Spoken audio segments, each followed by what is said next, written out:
Alrighty, hi. Welcome back to Carrion Crown, Book 2, The Trial of the Beast. We were off for a few weeks, because one of our players, unfortunately, has passed away, but we are continuing on without him. So, let's just get back to it. Okay, would anyone like, to recap what happened last week? We had a shorter session, but if someone wants to encompass the previous session before that as well, just so we all kind of know where we're at, because Carsafona has been on vacation for 3 years, so we missed him. He wasn't here. Oh.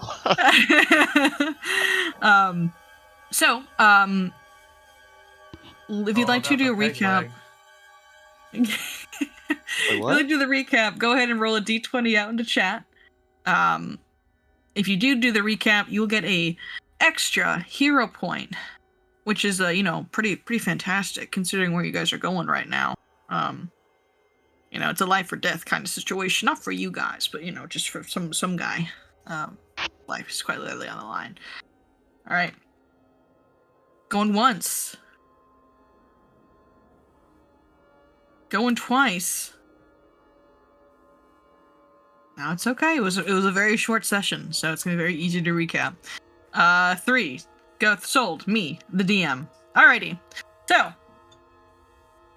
last time we played, Zurich, Amelia, Matthias, and Kendra fled out the front door to the Vorstag and Grime Chemic Works, followed by Jeffrey. Almost forgot. They recuperated briefly in an alleyway, deciding where they should go, what they should do. Where do they go from here? 2 of their friends have been left behind in this chemic work location.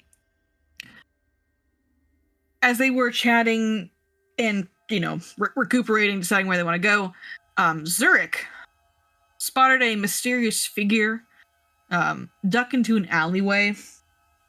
They seem to have been watching all of you, but they seem to disappear without a trace into an alley before Zurich could pursue or even, think about pursuing. But right now it was important to get everyone home. So as a group, they all managed to head back to Endivian's estate. While they're walking back, they kind of realized that the living creature they had left behind, Vorstag, is a skin stealer. A creature who's able to steal the skins off living people and pretend to be anyone. And there is a growing anxiety within the group that anyone could be a skin stealer. He is still alive. He's still in the city. Anyone they've talked to in the past while they've been here could have been Vorstag, and in the future could be Vorstag. When they arrived home, Endivian was nowhere to be seen. It was very late in the evening, so him not being home was rather suspicious to them. But they reconvened in the lobby, discussed what they should do, and not before long, Endivian came up. There was a very brief tension between the party and Endivian as they forced him to answer questions, things that only Endivian would know, and thankfully he passed the test. And after you were explained what happened to Endivian, he was a little upset by this, though his stony exterior maybe was a little hard to read. But he did promise you that he would take care of this problem. He didn't necessarily explain how. But he simply said he needed to go make a call with his cell phone that he has. And while everyone was kind of chatting, Sigrid and Sigurd's dead. Amelia and Bob were Bob were talking. Sorry, he played Bob had for a little hope. bit, so yeah, it was, Bob and Amelia and were talking, taking care of Matthias, who was almost beaten to death. Zurich is able to kind of eavesdrop in Endymion a bit, catching some words of conversation. He called someone that you weren't familiar with, and from it sounds like the situation is going to get handled. And then you heard Endymion throw his chair against the wall, out of anger. But when he returned a few moments later, it was as nothing had happened, and he was a cool guy once again. You guys then took some time to refocus on what was happening tomorrow, because tomorrow was the trial. The second day of the trial, where you would actually be in front of the judges defending Daffodil. So you took some time to go over all the evidence that you have gathered. Do I have my carrion board? I do. Let's go over the board, shall we? Alright. So tomorrow, the trial that is being covered is the break-in at the Lepidstadt University and the theft of the Sea Sage effigy, and the murders at Morast. You'll have time to go over these again with Gustav before the trial begins. But I think we made some pretty good notes last week, so I think we're kind of all on the same page, but I would still, refresh yourself on what you might need to know. With that, you all went to bed. You all got a bunch of mattresses and pillows and had a little sleepover in the same room. Just because Matthias was still very injured, so you guys didn't necessarily want to leave him alone. And you didn't want to be alone in general. There's a skin stealer out there. They could literally be anyone. And if someone is left alone for maybe a short period of time, who knows what could happen to them? They could be replaced. But you all went to sleep with anxiety. And that's where we're going to start, is the morning after. Before we dive into it, do you want to get our question? Our little RP question that I forgot to roll before recap? Sure you do. Alright. Someone wants me to roll me a 1d500. I'll get you that question. 255.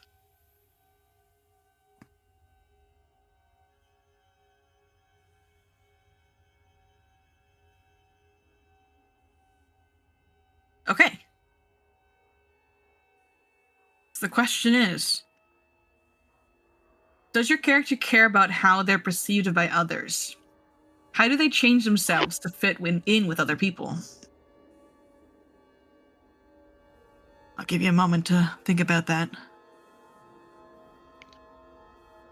And if you have an answer, go ahead and roll a d20 into the chat.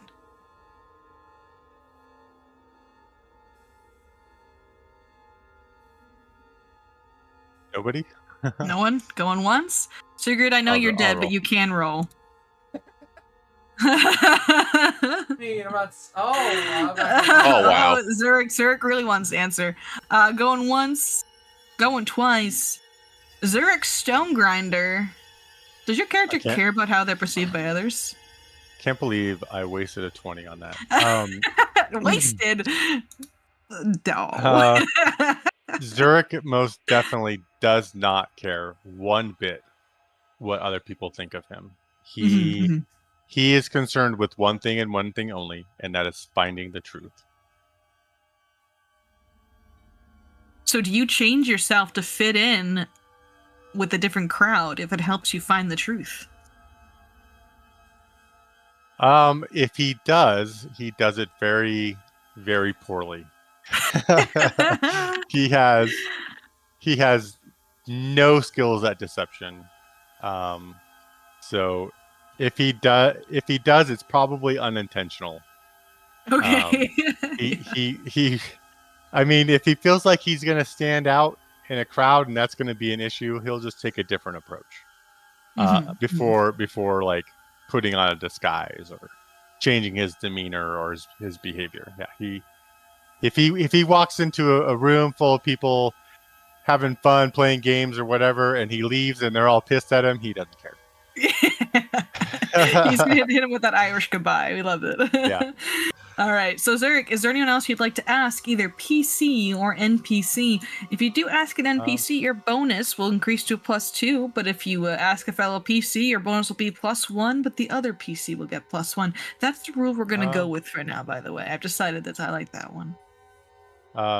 Does anybody in particular want to answer that question? Otherwise, I'll ask our new B team member, Jeffrey. It's up to you, Zurich. You get to choose. Well, let's go with Matthias since he rolled. Alrighty. Matthias, does your character care about how they're perceived by others? He tries not to, but deep inside he kind of does.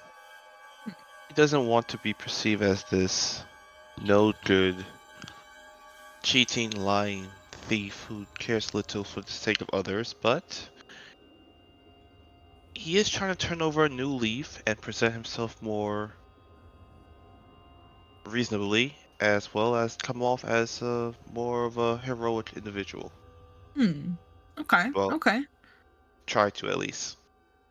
And do you change how you act and you look to fit in with others? I want to say he's been trying to change that even now. He's willing to occasionally step into danger to help someone else. Even though deep inside he really doesn't want to. I respect that. Alrighty. Take your +1. Zurich, you can take your +1. What can we use that +1 for? Anything, retroactively. Oh, just on any D20 roll and retro? Okay. Yes, any kind of D20 roll. Okay. You're good to go. Alright. Let me know if the music gets too much, by the way. I'm really doing my best over here. Alrighty. So, y'all wake up in the morning. You're all in your slumber party spots. Matthias, you're healed. You're healed to full. Zurich, you're healed to full. Amelia, you are healed to full. It's the day of the trial. You were not woken up by anyone. You kind of wake up yourselves, maybe around like 7 o'clock. But we do know you can't really sleep in today. You do have not here. You do smell a smelly smell coming from the kitchen. Maybe hearing some pots clattering. And you can smell breakfast being made.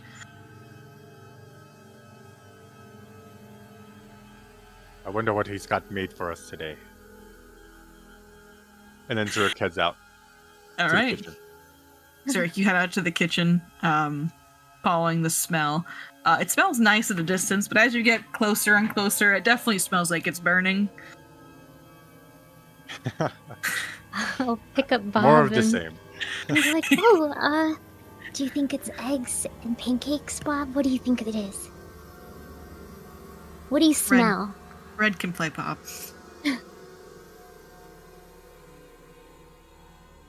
Bob, I'm gonna poke him. Bob? Bob, are you okay? Oh my gosh! Bob is despondent. He goes, no sleeping in for any of us, Bob. Wake up. Oh my gosh! Don't scare me like that. Okay, you need some food. You're just super hungry. All right, I'll run to the kitchen. You guys, the two of you go into the kitchen. Matthias, do you join them? He slowly gets out of bed, wiping the tears from his eyes a bit. His eyes are baggy, and he just crawls to the kitchen. Yeah, everything is like broken, Matthias and stuff.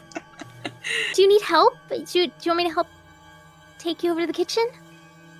No, It's Oh, fine. don't be ridiculous. I'm gonna go up to him and make it so that way he can get some help. It's okay. You don't have to be proud around me. We've been through a lot, and we all need to help each other. Yeah, help one another. Mhm. You all stumble to the kitchen. Kendra joining you as well. And you see Endymion has his bright pink apron on. As looks like he is making pancakes, in fact. However, the pancakes that he's already made that are kind of on the table are like a crisp black. And he does look very proud of himself, though, as he kind of pulls up a plate and he smiles to you guys. Oh, good morning. I'm glad to see you awake.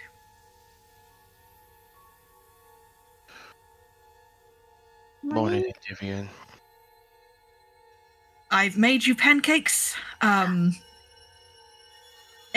I may have burnt them, but I have discovered I believe they taste better when they're burnt. You certainly burnt them. There's no doubt about that. Yep, I did. I won't keep you for very long.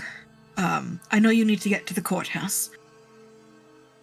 You need to be there by 10, if I'm not mistaken, to submit your evidence. Amelia will Yes. grab a plate. And you start loading up the plate of pancakes, Yeah. Amelia. Yeah, I'll try and grab like the most burnt ones out of the pile. They're all pretty burnt. They're all pretty bad. There's also no syrup. It's just pancakes. It's just like burnt pancakes. It's okay. You know, it's just like a sweeter bread. That's pretty good. I think these are great. And then I'll start stuffing some in my pockets as well. And then eating. And then I'll give a little piece to Bob. He definitely looks very happy with himself that you're eating his pancakes. And Bob also is very happy with himself because he's eating the pancakes. I will be at the courthouse today to at least watch the proceedings. I do wish you luck. We'll need it. Thank you, Endymion. I know it might not mean much, but I do have some law books if you're interested in borrowing them. It is some heavy reading, admittedly. But I have resources if you ever decide you want to do some research. Trust us, we'll make perfect use of them. Excellent. And about last night, I again want to say I'm sorry for what happened, but we'll do our best to fix it. It's a very sore subject. Thank you for your honesty. Let's just Of get to this course. meeting. Yes, I won't keep you. Just... And he looks at you, Matthias, and he's being pretty happy for the most part, despite everything, despite it all. And he looks at you, Matthias, and his gaze kind of hardens when he looks at you. If you're taking Kendra with you, please make sure she stays safe. Matthias is going to give him a very hard look back. Of course. Excellent. He puts the knife down that he was definitely holding. I will see you in the courthouse then. Take your pancakes. You best be going. He kind of shoos you guys out. All right. Matthias is going to take a bite out of the pancake, put the rest crunchy. down. This sucks. You guys could easily grab food on the way, by the way. Like, there is plenty of stalls around and open that you were able to, like, pick up any kind of, like, street food on your way. some halfling breakfast is present. But you guys can head to the courthouse. Did you guys want to stop at any shops or check on any, or just go anywhere else, I guess, or just want to head directly to the courthouse? How much time do we have left before the? You have about 3 hours. Is that circus or carnival? Was it carnival fair or circus? It's a carnival. It's a carnival circus. There's both. Yes, it is over in this area. Here, I should draw it on the map here for you guys. Let me go grab it. Here's my free form. It's like over here. These are circus tents. You know, that's what those are. Yeah, circus tents. Oh, that's far. I mean, it's just on the edge of the city, but I guess it's far from where you guys are. Yeah.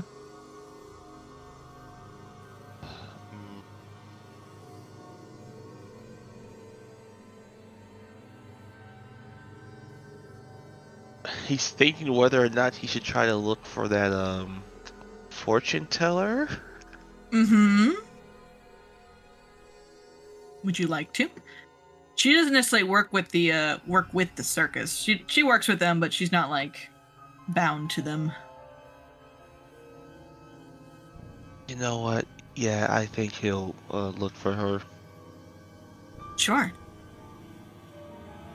Go ahead and just make me like a general perception check here. Okay.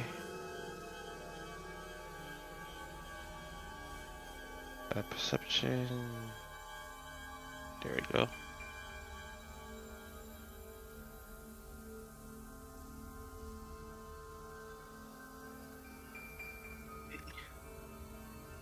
So when you start to look around for the fortune teller, her name was started with an N. 1 second. Oh, maybe it didn't start with an M. Maybe I'm the fool. Definitely thought it did. Her name was Myrella. And you can definitely start looking around for her, and you don't actually have to look too hard. When you make it past the courthouse, and like actually get there, she's actually outside the building. And she's not alone. Oh. She is speaking in a hushed whisper to someone you recognize and you know. And they're kind of speaking off to the side, not maybe in front of the doors, but you know, off to the side under some buildings. Here, I'll pull you guys to the map. I was getting the map set up while we were talking here.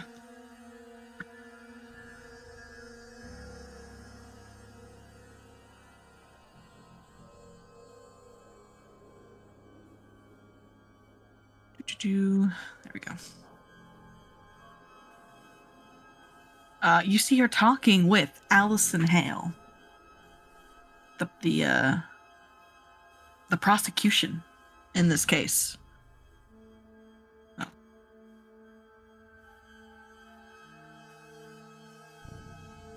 Orbit be no longer, spirit.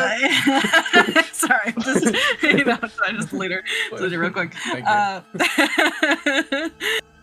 They're talking like in a hushed whisper, that you can't necessarily hear, but there seems to be an exchange of something between their hands. In that brief moment, could I try to perceive what was being exchanged between the two? Sure. All of you see this, by the way. So anyone can roll a hidden perception check for me. Hidden, right? Mm-hmm. Yes, please. Okay.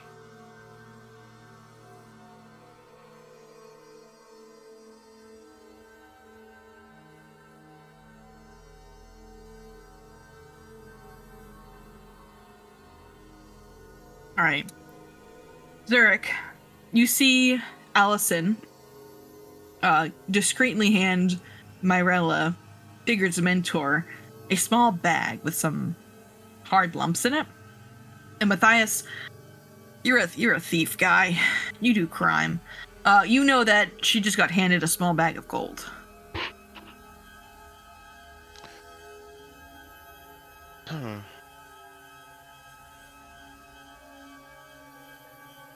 Payment for what, though? And then there's a moment, and Myrella holds up a rock, and she it seems to be ringing like a cell phone, and she waves Allison off, and she's gonna walk down the street. She's gonna disappear out of view. Oh wait, I want to talk to. Perhaps later. And almost up on cue, Allison turns. Well, well, well. Look what the cat dragged in. Morning, Allison. It seems there is some of you missing.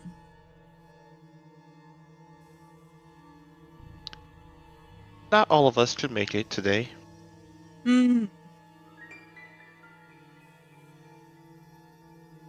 Sleep in, Matthias. Yes. It does seem like poor form not to have over half your number here. Well, some things came up and stuff needed to be done. Well, I hope they're all right and they're feeling okay. Oh, can I sense motive with that? Yes, Yes. yes, you can. Is it a It's actually just a perception check, so if you make it Perception check? hidden, Okay, yeah. Matthias is repeating he's forming a fist.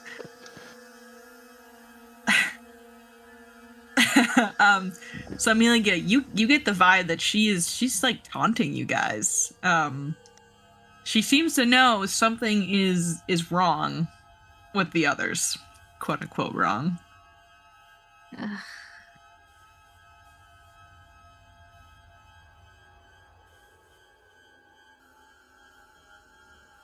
Well, I would love to banter with you much further, but we are in for an important trial today. I'm sure you know, correct? Oh, right, that's today. I have such a busy schedule. It's so easy to forget these things. This will just be a quick thing. You really should just let me work and just have a seat and look pretty. It'll be over soon. Oh, yes, most certainly.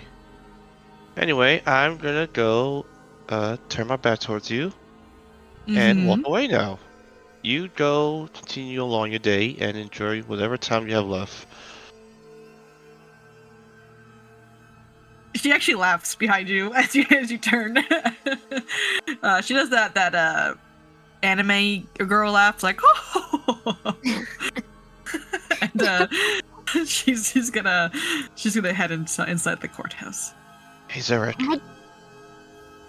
God, I hate her. She's the worst. I do too. Hey, Zarek. You're a detective, right?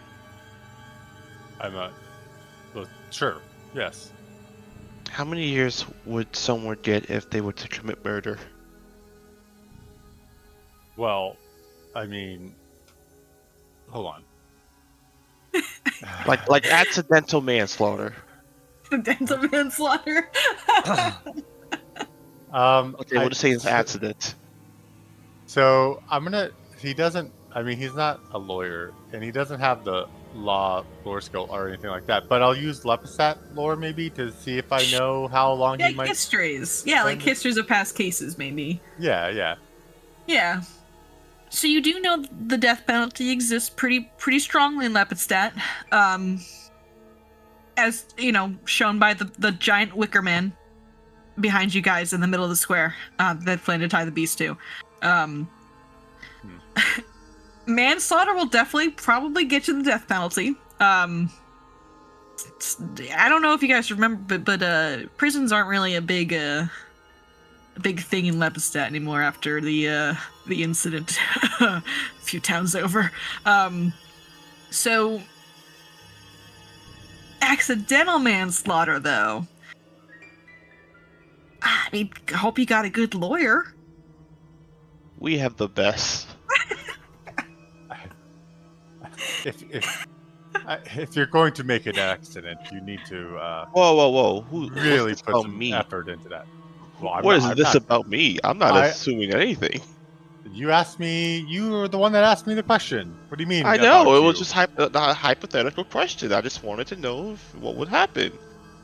If one person of some strange origin, not here in this group, were to engage in such activities, I would advise them to make it sure that they are not caught.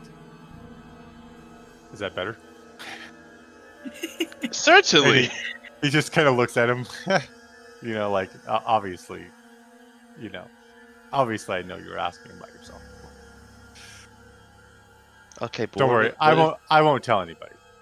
So if they were to slip on a banana peel and take a tumble down the steps and accidentally break their neck in 2 different ways, You better have a strong alibi.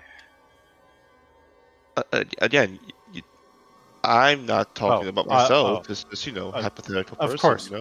course, of course. This hypothetical person would need to have a very good alibi. We're planning to kill her. I mean, I don't really like the idea of murder. Kendra whispers, but No, Kendra, we're not planning on killing anybody. Oh. Okay. But hypothetically, would you be down for that? I mean, I don't believe in murder, as a good citizen of Ustalav, but maybe if we just drove her out into a swamp full of alligators that we know about by accident. See, now you're thinking like us.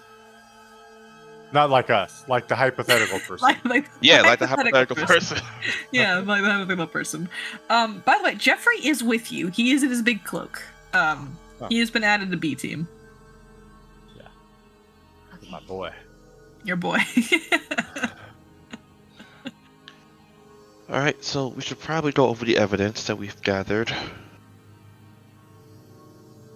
Yeah, let's go see if Gustav is around and we can sit down in his office and talk about it. Alright. Right. You guys like to approach the courthouse? Yes. Yep. As soon as you step in, Gustav is approaching you.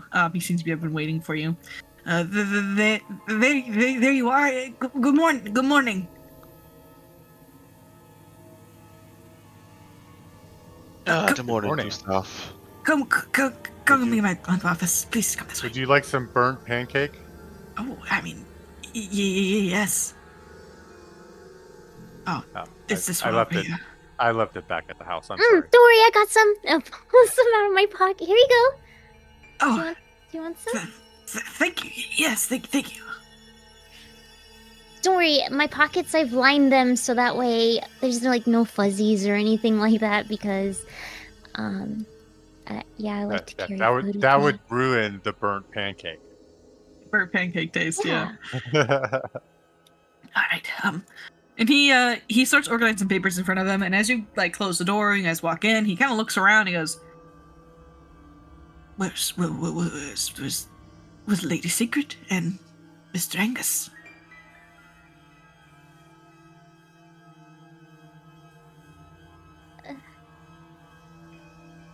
I'm gonna look away.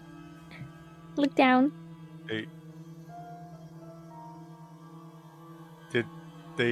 I don't have words. They couldn't make it today. Oh, I was looking forward to Miss Sigrid. She seemed very, very charismatic and would be very helpful in the court case. Yeah. Wait, what? Well, charisma. It all really comes down to charisma. And we are talking. Not facts and the truth. It's based on Yes, but there's a factor of for presenting that truth in a compelling way. Well, that's what we have you for. Sure. You're a charming fellow. He blushes. Believe in yourself.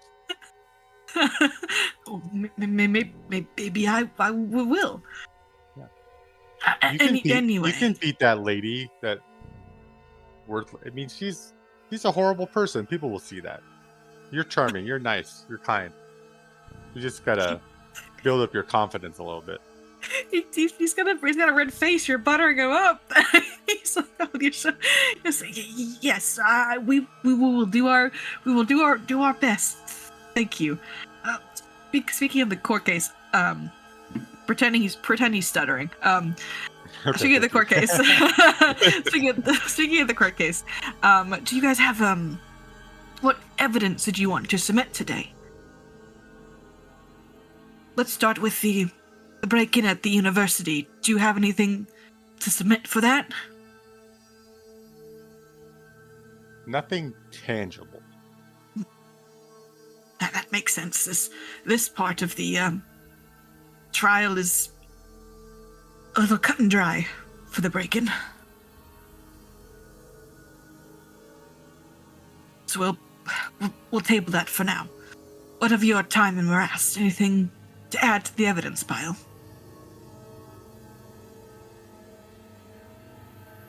Yes, and then I give him the evidence. All right. So what evidence are you giving him? It does matter. I'll bring you guys back over to the board. Remember exactly all that we have. I know we still have the face. Yeah, the mask. The flask. Yes. Do we still have the tools, or did we? Yes, we do. You still have the tools. Yeah. Okay. So all of those, I think, would be good. Uh-huh. We Here, I'll put it in here. We didn't secure. Oh, and then of course Jeffrey. And the gator head or the caiman head. The caiman head. Oh yes, that too. Vision potion. Caiman head. Joffrey. All right. And just so Gustav knows, you're going to have Jeffrey testify to being forced to work in the bleach factory to freaks. That and to testify about the fact that whatever his name is, Zargest or Zargrest. Vorstag. Yeah, that's one. To testify that he has seen. I just forgot his name again. Anyway, he's seen him shift into other forms using his skinwalker mumbo jumbo. Okay, all right. Okay, so that's the mask, Jeffrey, the tools.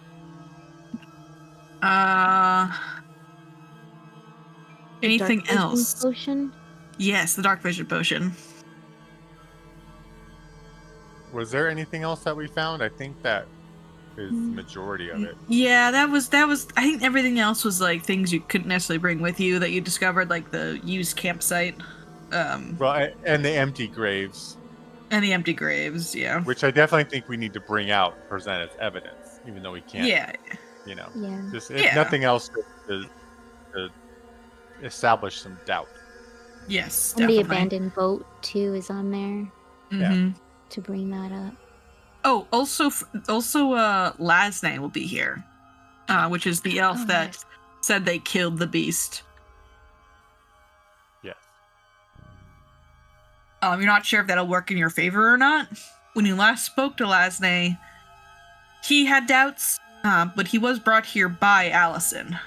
So, who knows? We can Yep. question him about the poacher because he noticed that she started becoming distant and she stopped talking to people. Almost as if she wasn't the same person. Yeah. And then when we went to her house, it was like as if it was abandoned for a really long time. Yep. Alrighty. So you go over all this with Gustav. He takes the evidence. He will submit it. He does think the face mask is super gross. We need it for the effect. Yeah. Before things get started in a few hours, maybe like an hour or two, did you want to speak to Daffodil?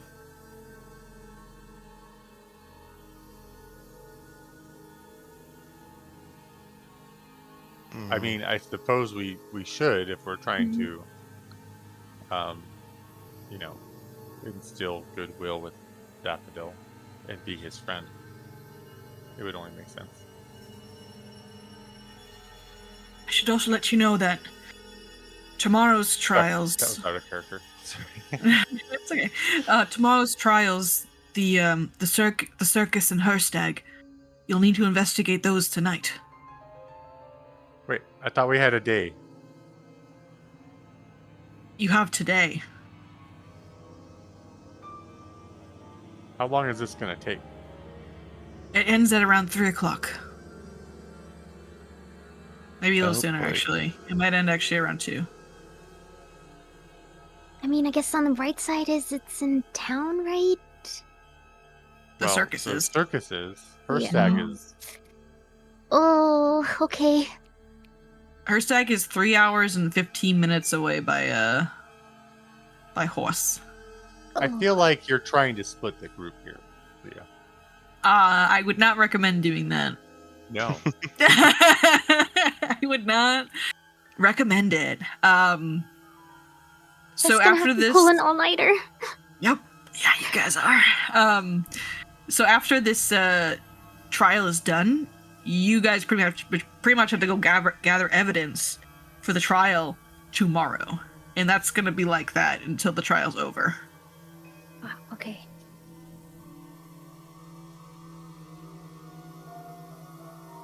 Alrighty, I gotta go blow my nose real quick. 1 second. I'm really struggling to talk. 1 second.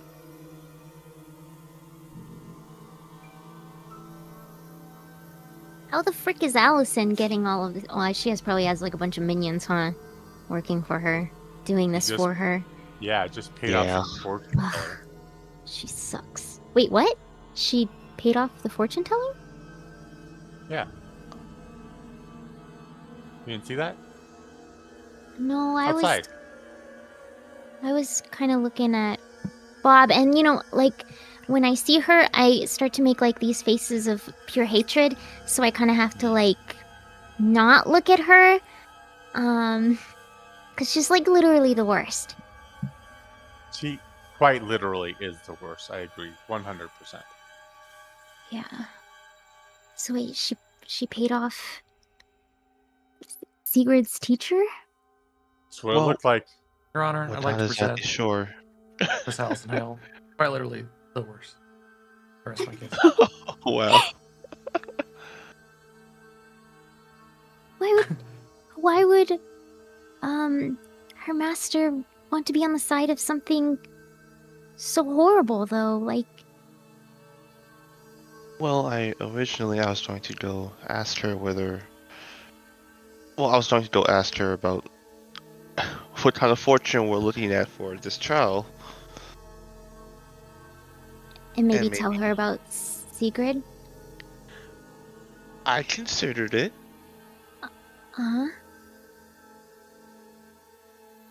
I wasn't So, exactly the fortune sure. teller, she already knows. That's true, right? I don't know. I mean, maybe?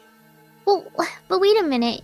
You said that she gave us a really good fortune, and then a bunch of bad stuff really happened last night.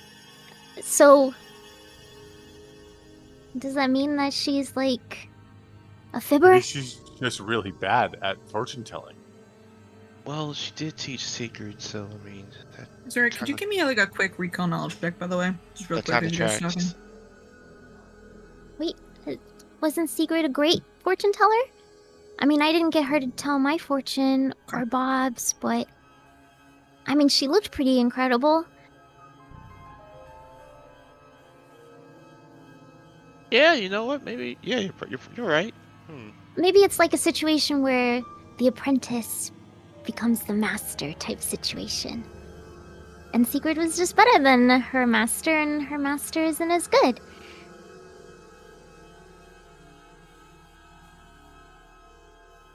Yeah, I buy that. Okay. You know, Sigrid talks to ghosts. I was there. Yeah, that. The Yeah, asshole see? birds. And birds, yeah. Asshole And birds. raisins. Bird? Yeah. She was also possessed by a ghost. What? Oh wait, yeah. But I killed that ghost. And I'm just saying, I think that sounds way cooler than whatever Mariella's doing.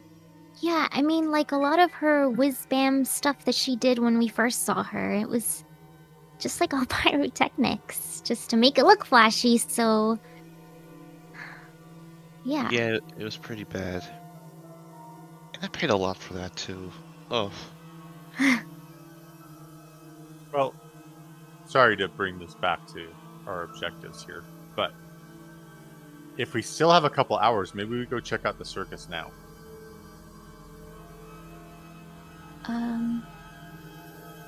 Okay. Did we want to check in on Daffodil before? Like, Oh, really there's that. quickly? Like, Yeah. just drop in for like 10 minutes? Yeah, you should bring him another drawing. Oh, okay. I'll pull out my notebook. What do you think I should draw? What do you think he would like? I can draw him pancakes that we had today. Do you think he would like? I can actually give him some of the pancakes that we had today. Okay, I'm gonna draw him the pancakes, and then I'll put Bob on top of it, and Bob is eating the pancakes, and they're burnt. I'm gonna like shade it in so that way it looks like it's burnt. It's pretty beautiful as you draw it. It's a masterpiece. Yes. All right, and you guys want to go see Daffodil? Yes. yes. Alrighty. Bring you guys down to the courthouse dungeon. Whoa. Oh, that's just Daffodil. That's just him. He just looks like that. So you guys descend down to the dungeon of the courthouse. The guards let you through. They're familiar with you at this point. They know you're assisting Gustav with the trial. Gustav does not come with you this time. He's submitting evidence and filing paperwork. So you are down here by yourselves. You're at the far end of the cells, and there you see Daffodil, still heavily wrapped up in chains. You hear him first before you really see him. He's doing his laugh sobbing, where he's just like, where it kind of sounds like he's laughing, but he's crying actually. But he's kind of playing some finger paint on the wall. He's like she's trying to draw a flower, similar to what Amelia had given him last time.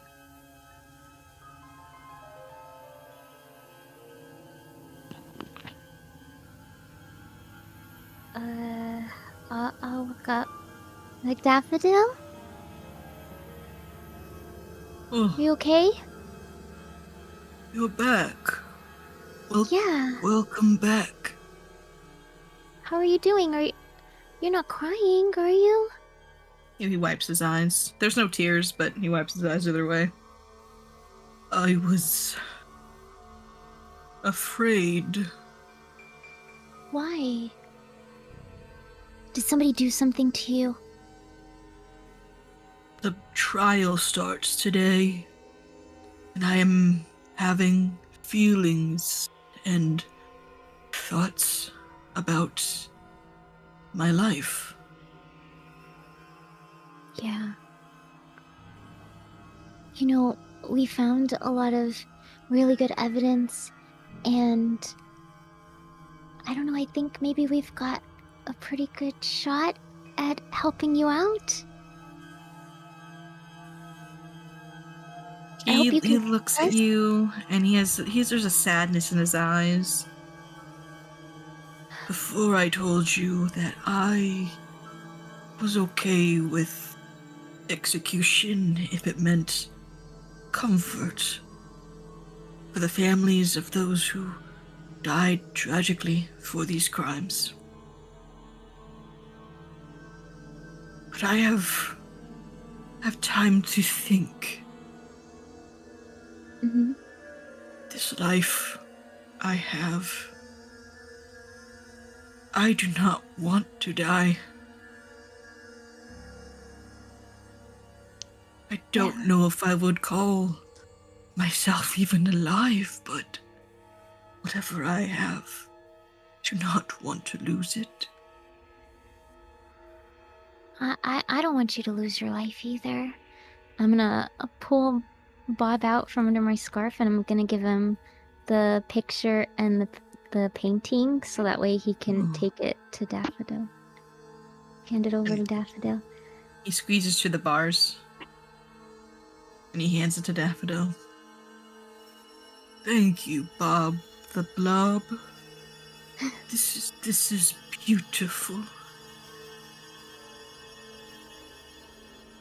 Thank you, Amelia, my friend. You're welcome. Your friend? Can we be friends? I would love that so much. I would too. Thank you. You've given me a gift. That I will cherish forever. Where is Mistress Secret and Mr. Angus?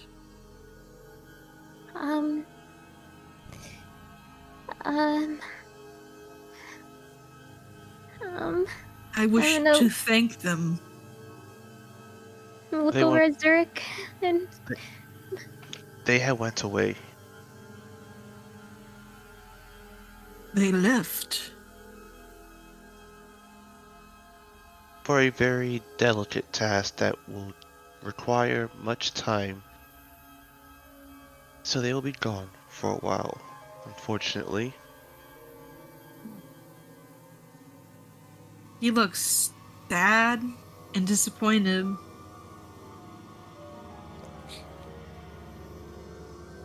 I liked watching Mistress Secret's hair. It was very pretty. yeah, it really was. Maybe I can draw you a picture of her and Angus and bring it to you tomorrow. I would love that. Yeah. Thank you. You all are so kind to me. Well, that's because you're very kind. He gives you a smile, but again, it just looks so menacing when he smiles at you. Like he's like he smiles. That is a smile only a mother could love. Don't smile during the trial. Oh, okay. Just try to stay calm and relaxed. We got this. Just don't smile. Okay, Mr. Stone Grinder. I will do as you say. You seem very wise.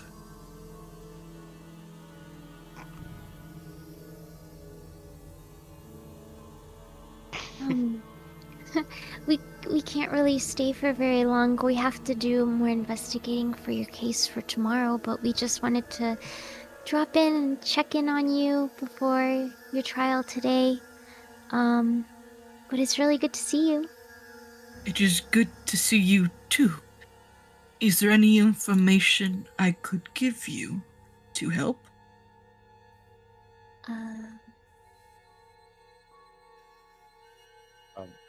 I'm sure there is, probably. What you got? Oh, what do you need to know?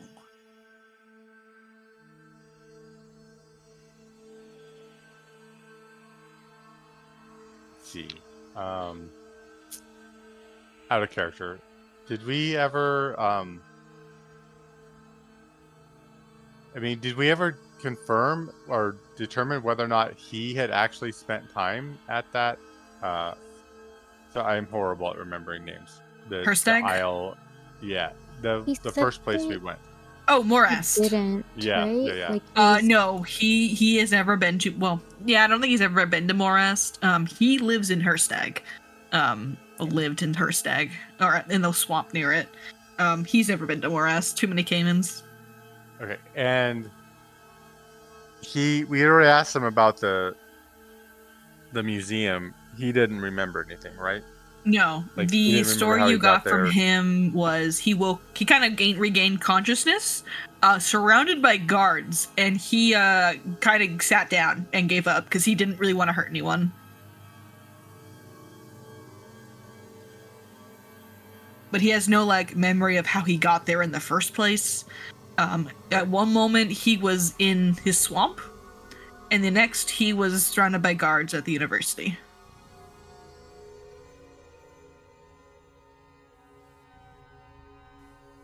After the trial today, I would be willing to speak to you about my father, if it will help. Yeah, that I can't see how that wouldn't be helpful. I need time to think before I talk about him. All right, we'll come back after the trial. I will see you soon, my friends.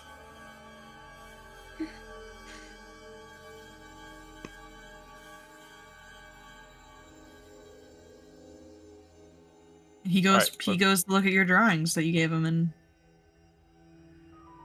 disassociates. Shall we head to does the he eat some circus and pancake? see what we can find out? So the trial starts about an hour. No. Did you want to go do investigating now, or did you want to wait till after the trial? Well, I was hoping we would have more time before the trial, but if we only have an No. hour, that doesn't seem like it would be enough time. Yeah, it starts from at 11, and I believe it goes until. I think it only goes until 2. I think it's 4 hours. Yeah, it ends at 1. Ends at 1. It's 3 hours. Well, 11 to 1 is 2 hours. I can't do math. Okay. It's tough. It's tough out I here being mean, me sometimes. If you want to say it's 11 to 1, I'm fine with that. It gives us No, an it's- extra hour. It's 2 o'clock now.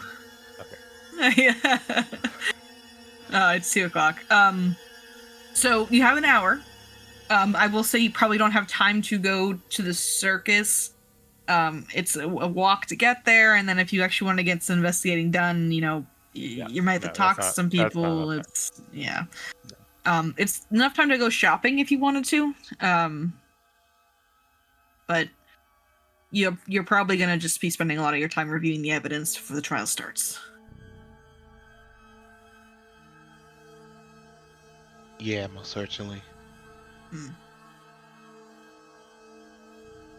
Yeah, I mean, I can spend that hour trying to build up Gustav's confidence.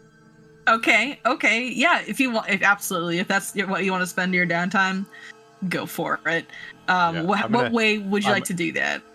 I'm gonna meticulously review the evidence that we have, both tangible and intangible, and just kind of walk him through, the logic of it, and just kind of practice with him on how appropriate ways that someone with natural charisma, unlike myself, would present that to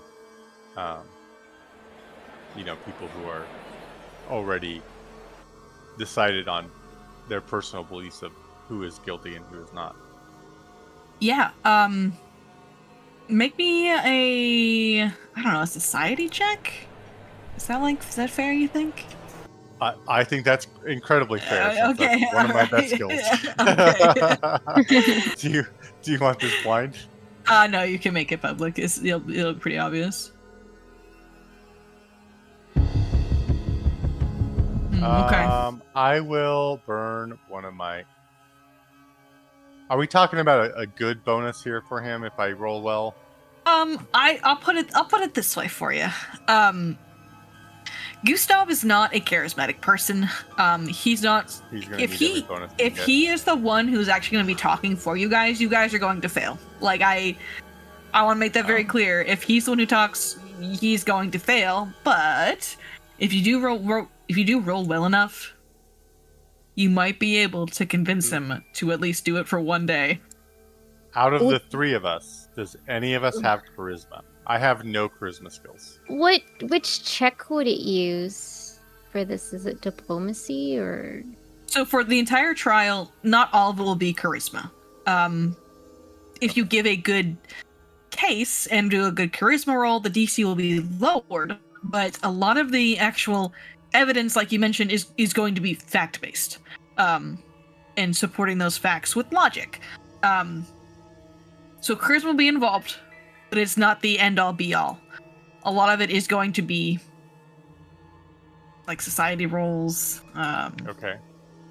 Okay. What else we got? Let me Maybe pull up my. maybe like some occultism when we start talking about the flayed man or Yeah, Khan, maybe. honestly, it's kind of up to you guys. I have like checks, but I wanted to leave it open-ended to how you guys want to approach how you display and try to convince your evidence. So if you want to spin it in a certain direction and you can make it make sense, there's a good chance I won't let you roll for it. Charisma is just very easy. It's like the fallback to do because it's a charisma skill, but it's not impossible to do the other skills. I have a +3 to charisma. Okay. How are you with diplomacy? And I'm assuming you're good at deception. But... I'm trained in most skills. Okay. And I'm expert in deception. Okay. I feel like Amelia and Zurich might have a lot of doubling up on some of their skills, like Arcana. I mean, my crafting. Arcana's untrained, but yeah, crafting. Okay. Yeah. I mean, I've got medicine. I think you have medicine too. We can use that to kind of explain the whole scar from the Cayman to point out that, Daffodil doesn't have that scar that he should have. Yeah, like medicine checks, like it's gonna be up to you guys on how you want to do it. Yeah. Okay, I'm not going to waste a hero point then trying to convince this guy of his naturally given charismatic abilities. Mm-hmm. I'm also an expert in Arcana, if that's something. Yeah. Yeah. It's dark vision, for example. You had the dark vision potion. Like that could be an Arcana roll if you spin it the right way. Yeah. It's all about how you guys contextualize things and reframe things to for your skill checks. All right. So if we do this, I'm gonna need you to tell me exactly what to say. That being said, though, some will be diplomacy rolls. In some instances, think of this like a skill challenge kind of deal. That I'm leaving open-ended for you guys, and then like sometimes rolls will be called for, like specific ones. Well, Matthias, you do have the highest diplomacy bonus of those of us who are here. You're gonna be great! I'm gonna smack him on the shoulder. For example, because I think Gustav will tell you, the judges will ask for your opening statement, and that is a diplomacy roll. Okay. Should we write an opening statement? Why am I trained for all of this? I'm the worst person to be having. Sorry, your charisma character died. Last night, so just got so. I regret my decision. And you don't need to like RP it out if you don't want to. You can like give me the bullet points. No, it's fine. It's fine. Okay. That's enough Law and Order. Where's Sigrid when you need her? Oh, Yeah. now you hear about. She's just, like right behind you as a ghost. Oh no! No, anything but that. Anything but that. I know she's bound to Harrowstone now or something. I don't know. So I'm just hanging out All with right. Visoriana. Yeah, it's just true. You're hanging out with got a Visoriana. All right. So with that, are you guys ready to start the court case, or do you guys want to still talk about things and get things hammered out? Okay, so out of character. I know I had missed a session when we was in Morass. What's this about the Cayman? The Cayman, they thought that they had killed the beast because the Cayman like went up and snatched the beast and did like a finishing blow to it. But then if the Cayman bit the supposed beast, then he would have had a scar on him, and Daffodil doesn't have a Cayman scar on him. When Daffodil was being confronted at the museum, right? Mhm. None of the weapons was able to pierce his skin, correct? Or am I just... No, you'd be Discovery, correct. Weapons were not the weapons the guards had were not able to like do any damage to him. He had no visible injuries from that night. So we can't really use that as a countermeasure in case they want to bring that up. Well, if any, I guess that's true because like, yeah, it's true. You make a good point. Just don't bring it up. Maybe Alice will miss it. I don't know. No, we should probably bring it up. With my construct lore, would I know that that's necessarily true? I mean, would a Cayman be powerful enough to pierce the skin of a construct? Ooh, I guess it depends on the construct. But you've been around Daffodil for a bit. You made some medicine checks on him, and that was a big fucking Cayman. I would. And we have its head. And you have its head. I would say a Cayman that size would at least do some kind of damage to a construct like Daffodil. They're not invulnerable by any means. So they can, yeah, they're just tough. But a Cayman like that would definitely leave like some kind of wound at minimum. Some sort of gouge in the body, or some sort of marring of some sort. Like there'd be some sort of. Okay. Which Daffodil does not we have. could still use that. Yeah, I think we could still use that argument Mhm. then. And it lets me use my contract lore skill. True. That's also going to be useful. Yep.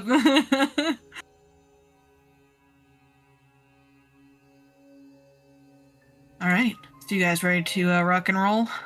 Carsophona, I think our strategy in this first round is mostly because we don't have any tangible proof about the museum. Is to just really kind of sow as many seeds of doubt as we can. So you might work that into your opening statement.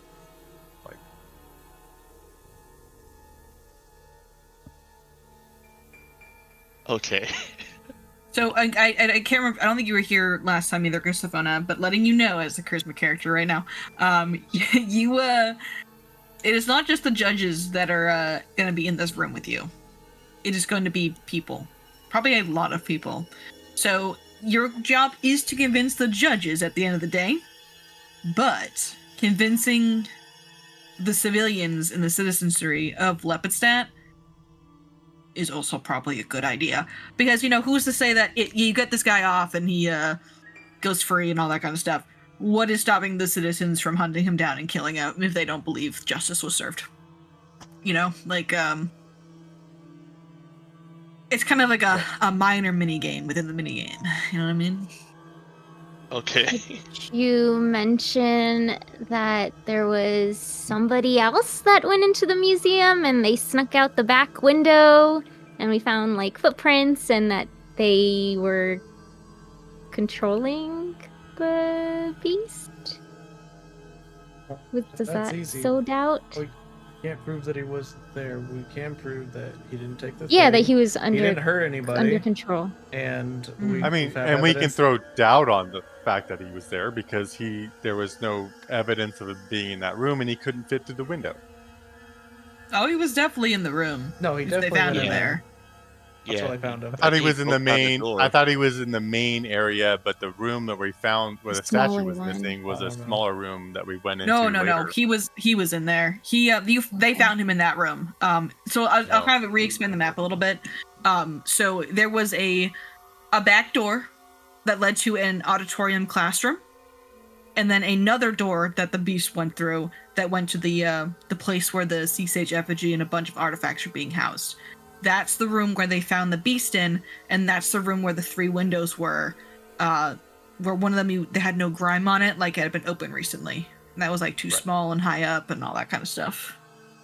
Right. And we didn't find the statue on. He doesn't. No, he you did doesn't not find have the it. statue He on. didn't hurt anybody except for property damage. Right. And yeah, we found evidence that there may have been someone else there. That's literally all we can do Yeah, for that one. Footsteps. Yeah. I'll just bring this up as well. And he got into a fight with the back door something. that. Yes, yeah, that was to bring that up. The auditorium had like damage in it, like claw marks, and And we think that like might he have was been fighting with Vortstag something. as big Jeffrey leader guy. Hmm. But You're unsure about that, That's but a there was something total. fighting. That's a total. Whatever. But it's casting doubt. Yeah. No, we Yes. shouldn't bring that up because we have no evidence for that. Yeah. That's it. We're gonna go through one at a time, obviously, but are you ready to step into the courthouse? Or the courtroom? Let's go. I am. I can't speak for anybody else, but I'm ready. Mm-hmm. Ready as I you're ever can gonna be- be? I'll be as ready as I can.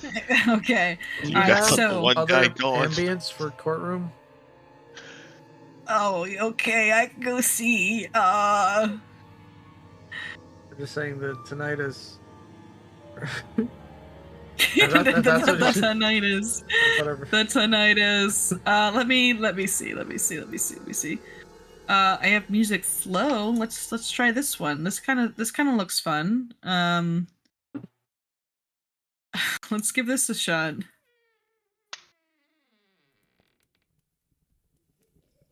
Well, that's children playing. I don't want children to be here. I don't want running children either.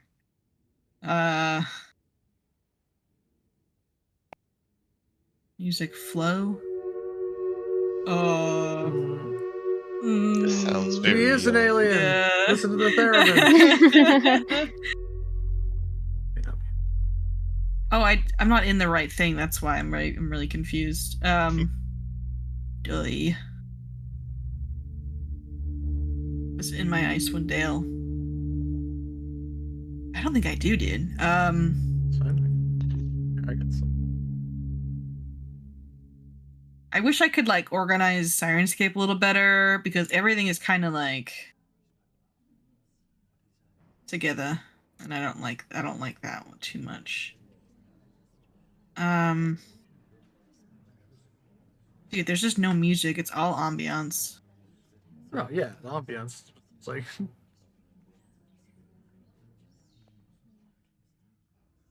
Here, I'll put on tension level 3 to 1, I guess, but I don't know. I don't know. I don't think I got anything, Red. I'm gonna be honest with you. sure, okay, that's fine. I'm not. I don't think I you got to have anything. I'm just wondering.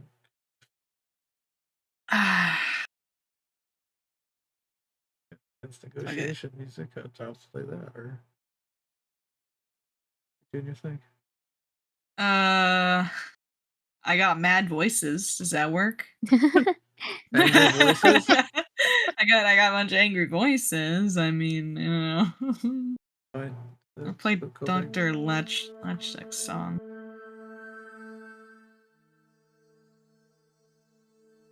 Okay, we'll go with that. That's all I got for you. Okay. All right. The courthouse. So the courtroom is actually right to your north over here.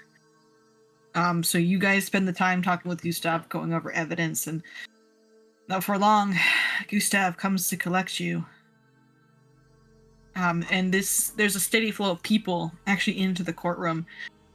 People are kind of looking at you, a little suspicious. But Gustav enters. Oh, Nice. I kind of want to. I know it's a bit late, but I kind of want to ask since we knew we're having a trial today, could Matthias wear Andivian's suit? You mean the one? Yes. You mean the one that he's wearing right there? you can wear one of Endymion's suits. He's fine with that. Oh, he's right there. Yeah, he's here. He's here. He's just in the crowd, but he's here. But you guys step into the room itself. It's a very large chamber. A bunch of rows of seats, bleachers, kind of looking down at the center of the room, with 2 desks in the center with some rickety old chairs, and 3 judges at the very far end of the room who sit behind large podiums with paperwork in front of them. And they're kind of just chatting before the trial starts, and the noise in this room is intense. People are talking, they're gossiping. There is a lot more people than there are tokens. I just didn't want to, like, I didn't want to I didn't want to drag tokens out and maybe crash Foundry in the process. But Gustav motions for you guys to come over to this desk over here.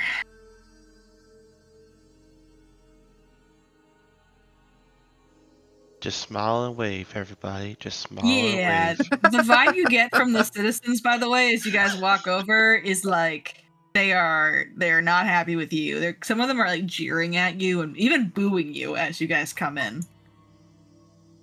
We literally just met these people. Oh, no, do I recognize anyone since I've grown up here? Oh yeah, I think Thomas is here too. Oh no, Thomas isn't here. Let me go grab him. He would be here. Tomas. Sorry, Tomas. I didn't mean to mispronounce your name. Tomas would definitely be here. He's on this side with this lady. Burn them with the beast.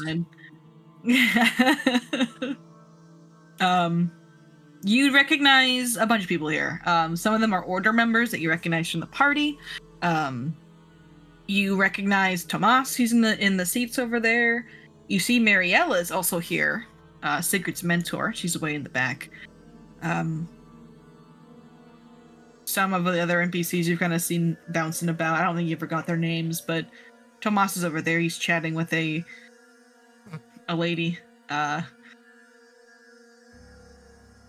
Mariella's up there. But yeah, you recognize these people.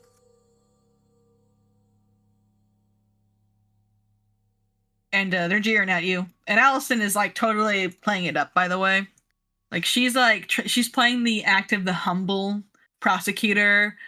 Like no, they don't know what they're doing. It's all right. Someone had to play the bad guy. It's like she's trying to like damage control for you guys, but obviously she's not actually doing that. She's kind of passive aggressively stoking the flames against you guys. And before long, there is a bang of the gavel as Ambrose Card calls the court to order. Order! Order! We all know why we're here. So it's best we get this over with and see justice served. Before we begin, though, bring forth the accused. And the doors open. Where you guys had just recently come out. And flanked by several guards, you see Daffodil. He is bound in chains. There's a gag over his mouth. They're like leading him by these chains forward. And Daffodil is crying. They're not hurting him, you can tell, but this is all just very distressing for him. So he's kind of crying and is not having a good time. And as he appears, like the crowd again erupts in this rancorous jeering, yelling, screaming. Even as the judge bangs the gavel, it does not silence the crowd as he starts to yell for order once again. And Daffodil is stuffed into this cage, and his chains are bound to the floor, and the cage is locked by several padlocks. I got art for you guys. Oh, there's art for this now. There's usually art, but like whenever I have art, it never actually comes up, or we do things just so differently. The art doesn't matter anymore. So it's like, Oh wow! cool. It's Mm-hmm. he looks so tiny. I know, right? He does look very tiny, but I think it's just because he's in the cage. All right. As he is bound and he is chained. And again, Ambrose bangs the gavel. I will have order in this courtroom. And again, people start to settle down slowly, but there's still some murmurings about. Before we begin, ground rules must be laid. And his eyes kind of scan the crowd, almost like he's lecturing a bunch of children. We, judges, Zonessa Threll, Ambreth Daramid, and myself, Ambrose Card, have final say on all proceedings, matters, acceptance of evidence, ejecting rabble-rousers, and issuing of punishments in this courthouse. The duration of this, we are the law here. Any dissidents or disturbances will be punished with ejection or worse. And he lets his words hang for a moment.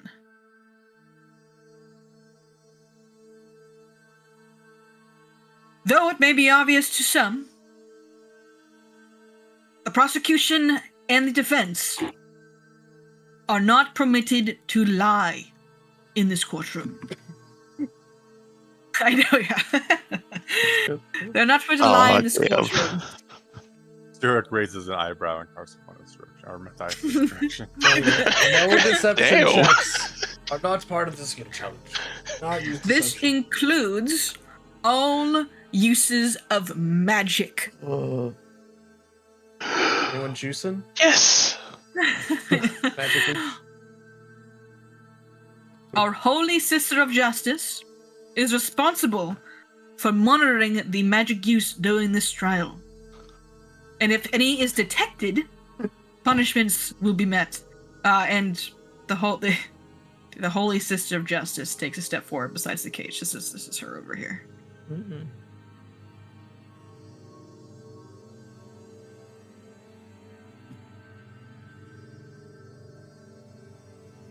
Our court herald, Otto Highgear, which you met at the party, actually,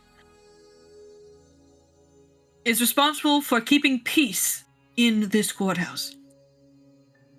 Any ejections or punishments will be dealt by our prosecutor, Otto. Now, this case has some infamy behind it. It will focus on 5 separate cases in total. Those being the break-in at the Lepidstadt University, the murders and abductions of the people of Morast, the slaying of children in the small village of Hustek, the disappearances and found bodies at the circus that has arrived just a few weeks ago.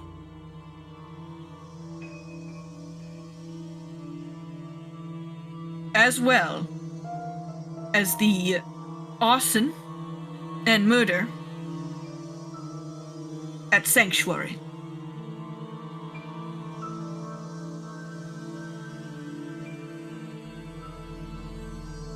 Today, we will be focusing on 2 of these cases. The first one we will discuss is the break-in and theft at the University of Lepidstadt. The second, the murders at Morast. Now, Miss Allison Hale. And Allison stands. If you would please provide your opening statement. Oh, well, thank you, Judge. And she's going to take a step out. And she kind of makes herself a presence in the courtroom as she kind of paces back and forth, looking not at the judges, but at the citizens of Lepidstadt as she speaks. Citizens of Lepidstadt,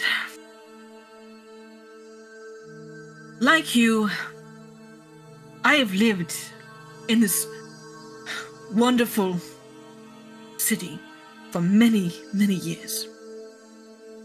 I know its people, I know its streets. We're all citizens of Veland.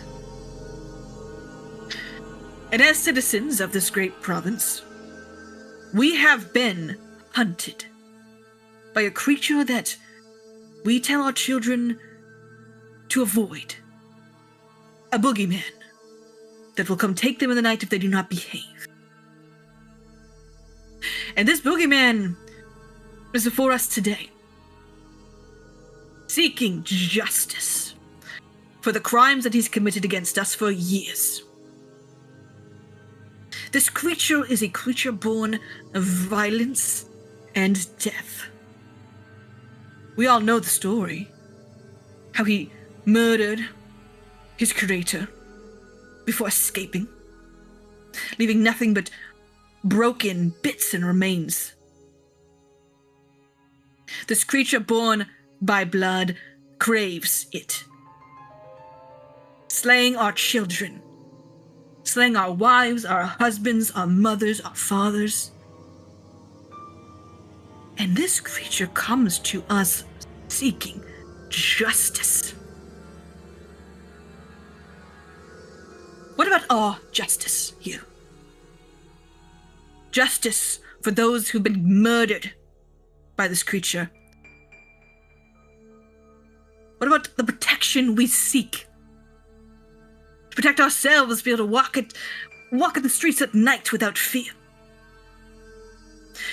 Ladies and gentlemen, we have an opportunity to make our nightmares disappear. We of Ustalav are not unfamiliar with tragedy.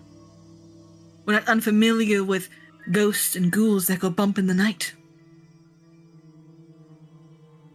But now we have a chance to seek justice for those who were wronged. And judges, and she turns and she looks at the judges. I ask that you see the evidence put before you and judge accordingly. And though I respect your rule, our truest judge of all, Our Lady Pharasma, I believe, is the only one who can truly pass judgment on this creature. Thank you. And she walks back to her stool. Matthias is gonna lean over. Damn, that was pretty good. Don't let her get in your head. She's a capital B. I know, but it was a really good opening statement. You've got this. Do you need some courage with pancakes? I've got pancakes. I think Sugar that would helps just with the nerves.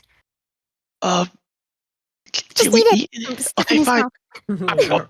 You're allowed to eat in here. Water! I need water! Oh god, I'm choking!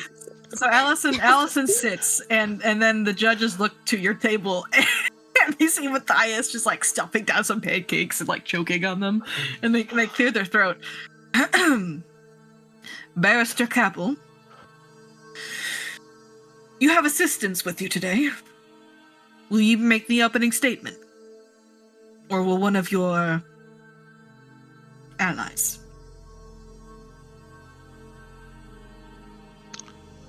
Oh, See Matthias, like he's unsure. Daffodil looks to you, Matthias. There's a sadness in his eyes. But he believes in you. Damn, what would Sigrid do in this moment?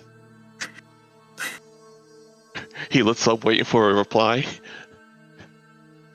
You would pony up and demolish Allison. Get in there, man. Alright, here we go. Matthias is going to stand up, prop up his collar like a nobleman, I guess. Yep. And take careful, calculated steps towards the middle of the room. You take a step forward to the middle of the room. You feel hundreds of pairs of eyes on you, Matthias, as you step forward. The eyes you feel the most come from Daffodil, though, because they are eyes not full of hate or jeering. They're eyes that look to you with hope. He'll just tilt his head over to Daffodil, give him a smirk, and then stare at the three judges.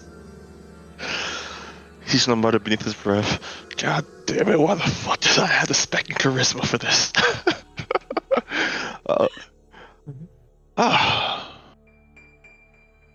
I can feel the love already from all of you. Thank you for having me here. Honored judicars, venerable inquisitors, and the assembled folks of this hall. Today we stand at the edge of a grave injustice. Before you, nestled and trapped within a cage, is not a monster of legend, nor a mindless terror of the wilds, but a living creature accused not because of guilt, but because of the lingering fear that seems to nestle its way within your hearts. The charges against my client, the beast, as you have carefully dubbed it, are woven more from superstition and misdirect than truth. The prosecution will speak of claw marks and shadows, of howls in the night and the blood in the grass. But I remind this court, fear is not proof, and suspicion is not truth. I'm, as well as my colleagues, will present to you evidence that the true culprit walks in plain sight, leaving behind signs no beast could ever forge. I will show you how frightened witnesses, driven by panic and prejudice, mistook innocence for savagery. And I will ask you to consider, is it justice to condemn a being simply because its form is strange to us, or its visage frightens us? This trial is not about a monster. It is about whether this court will let fear dictate judgment, or whether wisdom, tempered with truth, will prevail. At the closing of this hearing, I am certain you will see what I see. Not a murderous fiend, but a misunderstood creature, deserving not the gallows or the blades, but the same protection anyone else here will be offered in its place. I beseech you, let not the darkness of fear blind the light of truth. Render your verdict with wisdom, render it with mercy, and render it not guilty.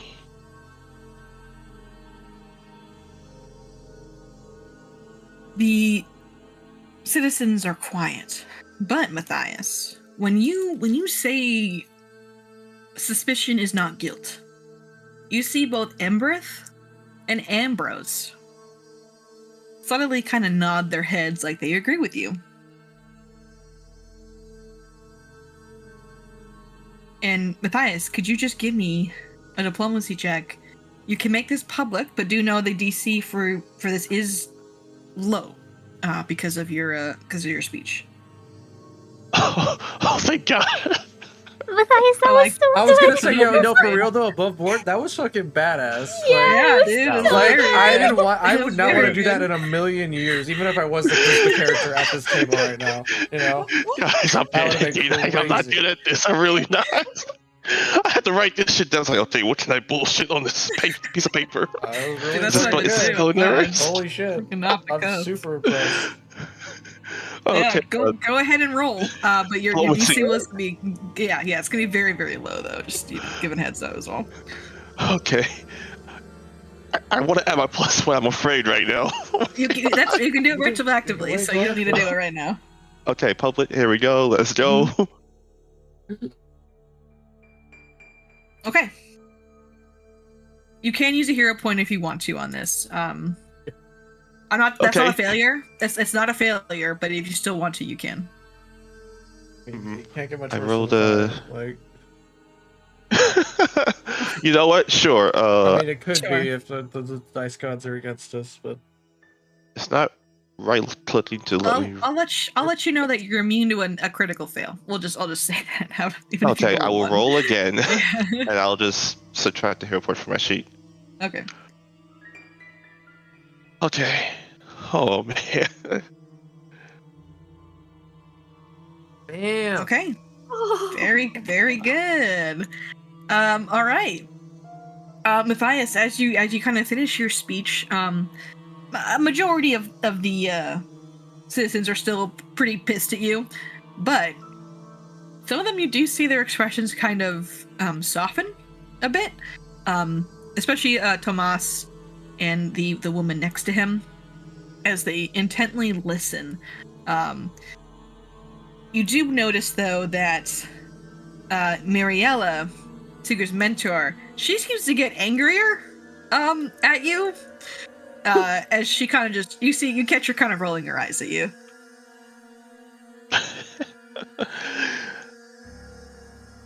Oh, I mean, I'm gonna stay right here now. But it seems like it was successful. It was very successful. The fact that you're able to soften at least some of them and impress two of the judges is a very, very good start. And Gustav gives you a high five underneath the table. Yes. Oh, high fives in our courtroom are allowed. You are sentenced to up to that. Put that. Alrighty. Let me grab my. All right. The first case, the break-in at the University of Lepidstadt.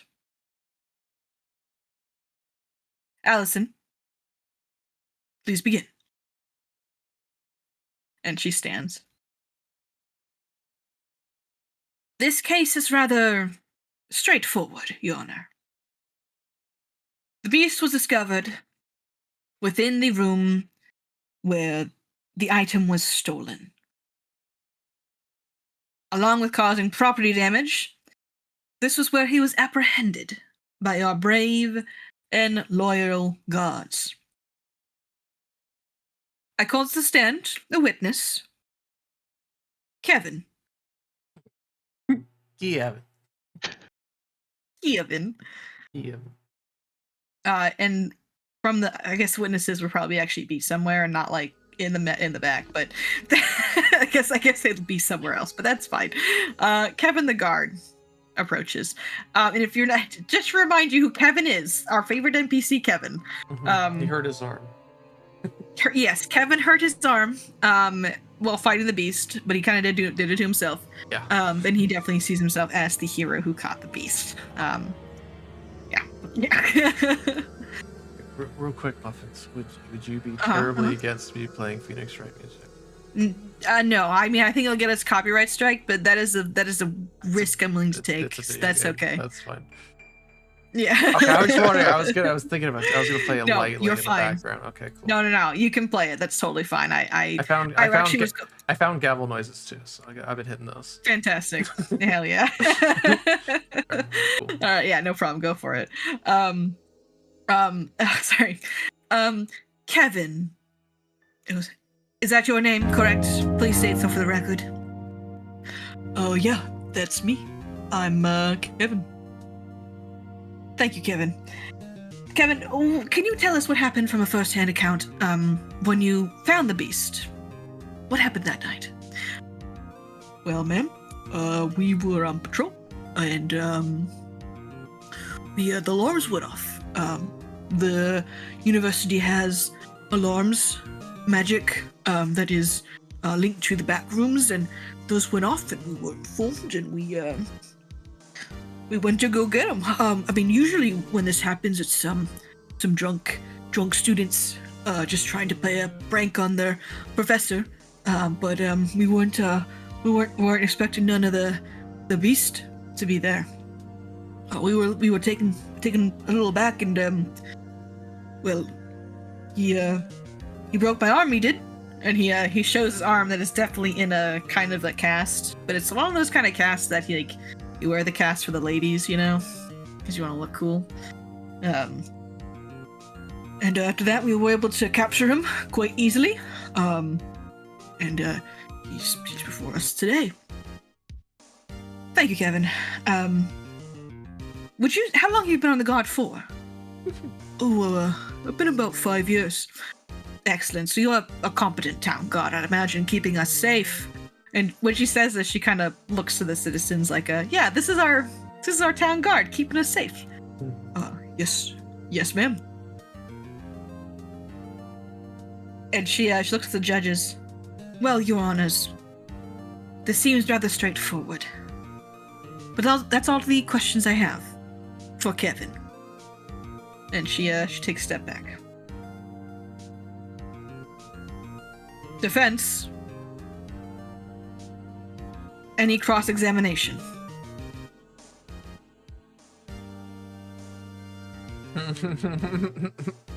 Kevin looks over to you guys, and he looks at you, Amelia, and he waves a little bit. Give it to him, Amelia. Me? Put him on. Oh, Yeah. okay. got this. Okay. You're sure? You sure I got this? I don't think I got this. Well, so we'd only want cross-examination if you said anything we don't think is true. Okay. I guess there's no harm in doing it anyway, just to practice, I guess. So Here, it's kind of a test. So the thing you want out of Kevin, I'm gonna hold your hand a little bit through this, so that's okay, at least for this first one, because this is the tutorial. Yeah. Oh no. So the information you can get out of this witness is a few things. The first one being how the beast behaved when he was caught, or when he was confronted by the guards. Because Kevin definitely glossed over that a little bit. Yeah. He just said he caught him. So Also, he's the one that broke his arm. Yeah. Because we could also say, if the beast attacked him, he wouldn't have an arm anymore. Yeah, it's up to you how you handle it. But you're trying to get information out there. And it's how do you get that information out there kind of situation. Yeah. Okay. You're like, hi Kevin, how are you today? Oh, hey Amelia. You still have your arm in a cast. That's kind of interesting.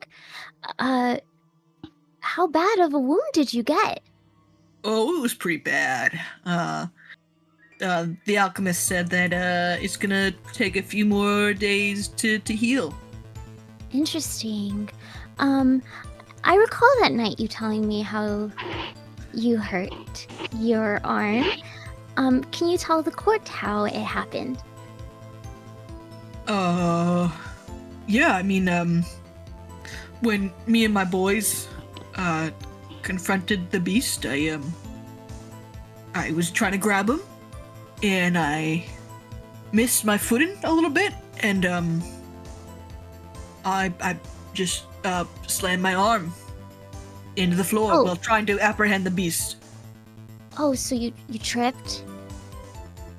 It was a misfooting situation. Okay. But that necessarily wasn't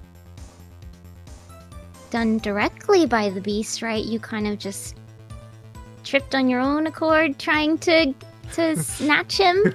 Oh, here she comes. Objection, She's Your Honor. She's pouncing. Objection, Your Honor. And Ambrose kind of looks over to her. Sustained, Miss Hale. Sit down. I like that, Judge. Okay, we got it. Continue, Miss Amelia. Was the harm to your arm a direct attack from the beast?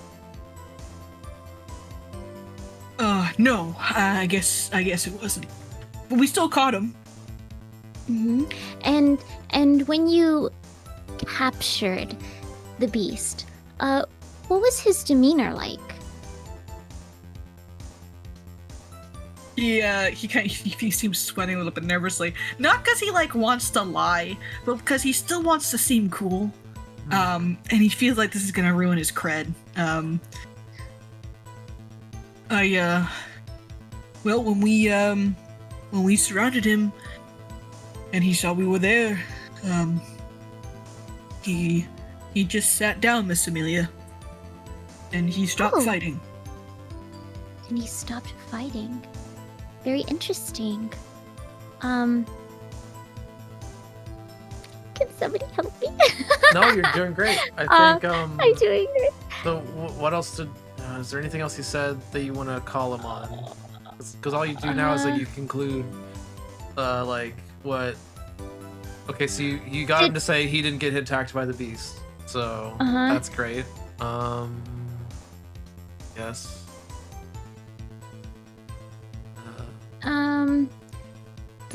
Not much else. Like Should that's I mention like the room with the window? Oh, I mean, you could ask him. You could ask him to testify about what he saw when he first got there, or like, you know. Okay, yeah. When you guys entered the museum, and you guys, well, after you guys apprehended the beast, did you guys investigate the museum? Yes, ma'am. We, after the beast was heroically apprehended by me and the boys, we had some time to investigate the room.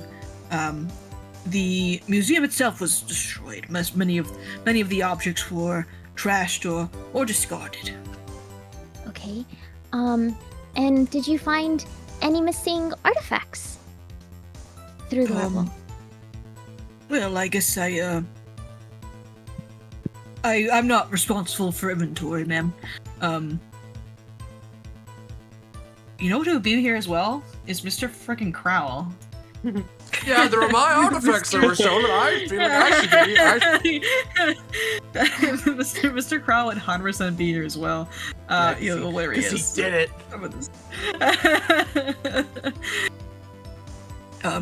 But Mr. Crowell, Dr. Crowell would keep such records. Would this be a good time to show, or did we enter into evidence that the effigy was missing? This is a situation where you're cross-examining Kevin, but you could also just talk directly to the judges in this instance. Okay. Like if you bring something up and want to just tell the judges, you can. Well, that does leave you open to Allison also trying to interject as well. Okay. What do you guys think? Should I or? Yeah. Yeah. The statue. Mention the statue was missing, and that how could the beast be responsible for it if they didn't find the statue on the beast? What would he have done with it? Yeah. Something like that. So, upon investigation and with speaking with the curator, we found that there was a missing artifact, your fine judges, and it was actually an effigy. And did you happen to find this said effigy on the beast when you apprehended him? No, ma'am, we did not. Interesting. Why would the beast go into the museum and steal an artifact but then not have it on himself? Well, I don't know. Excuse me, Your Honor. It's clear from this that the beast, if the defense is insinuating what I believe they're insinuating, is the beast had an accomplice in this crime. Or he was controlled. We can't prove that. Not yet. So You believe the beast right? was controlled? Yeah, I agree. Yes, because upon his apprehension, did the beast know where he was? Daffodil can't speak. He has a gag on. Oh no, I'm asking the guard, like when they apprehended him, did he know where he was? Did he speak at all? Did he seem confused? Oh yes, ma'am, he did. He seemed rather confused, but we were too. Yeah. But if the beast is such a horrible murderer and a tyrant to this land, why would he give a look of confusion and not know where he was? And why would he just sit down and not attack any of you guards, even though you guys were attacking him? Why wouldn't he escape? What? Yeah, why wouldn't he just run away and escape? Again, Allison stands up. Objection, Your Honor. And Judge Zonessa, she sighs. Thank you, Town Guard Kevin. That'll be all. You're dismissed. Goes, okay, all right. Hey, do you want to grab some coffee later? Oh, I don't think this is the time for that. What are you doing? Oh, yeah. Miss every shot you don't take. Am I right? All right. He walks away. You can see it's. Matthias leans down over. Was he bothering you? Oh, no, it's okay, it's okay. I've never had that happen before.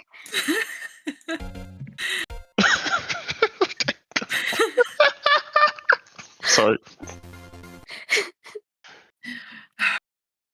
Your Honor, judges, constructs often don't act alone. After all, they're savages.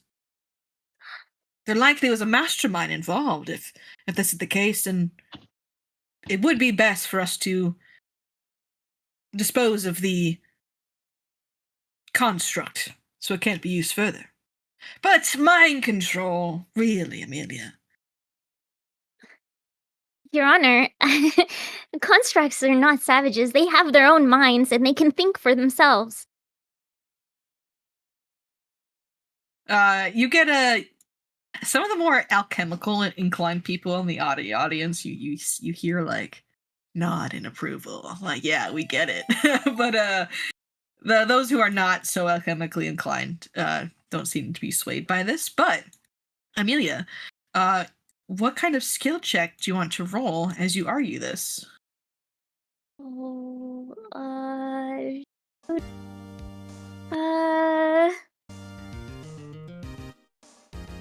Thing apply?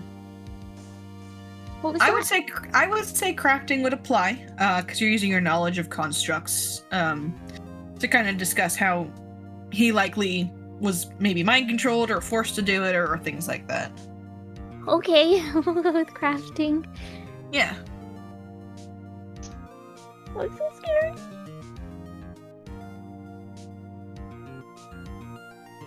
$25.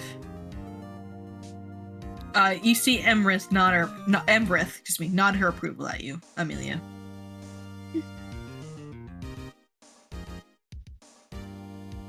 Allison does not seem swayed by this line of argument, however. Okay, well, it's a good thing you're not the judge. So I don't care what she Yeah, I thinks. know, she's not the judge. So she's like, she's like, no. Anyway. Alrighty. But she does sit back down. And I believe there is one more piece of evidence that you guys wanted to bring up, which was the window and the claw marks, Yeah. maybe? Also, we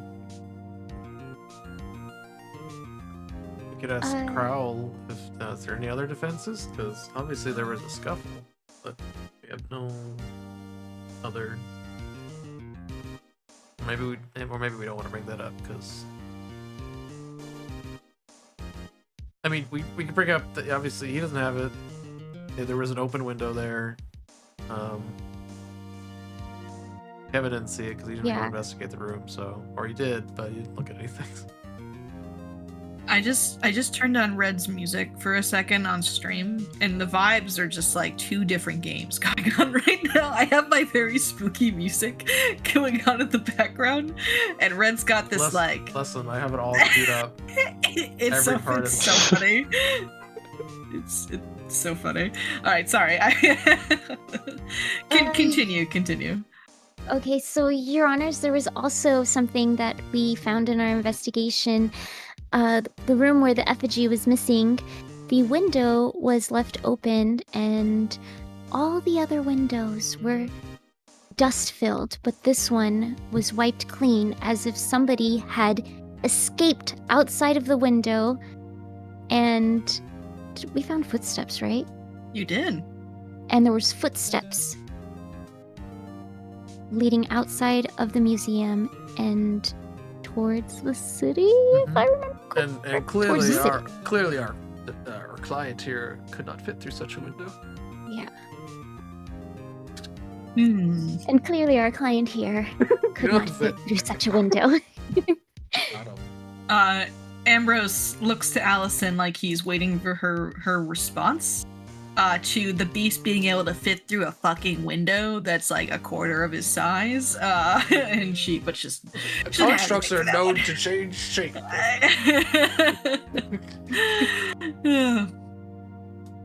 But she does relent a little bit. Footprints are hardly evidence. Prints could have degraded. They could have been from several days before. And Gustav stands up. Objection. Objection. Oh shit. It was raining. Oh. Get him, Gustav. I knew you could do Turn it. it off. The prints had to be fresh. It was raining that night.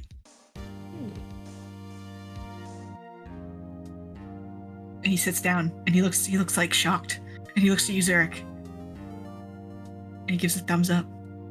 Yeah, and then Zurich kind of like raises an eyebrow, like the rock eyebrow, you know. Yeah. Good job. Okay, so I think we need to summarize all our points. So we need to give our version of the story of what happened that night, as far as we know. All right. Yeah, go for it. Should we mention the claw marks? Yeah, It's I up guess. to you I guess. guys. Yeah, if we want to. I mean, Okay. we don't.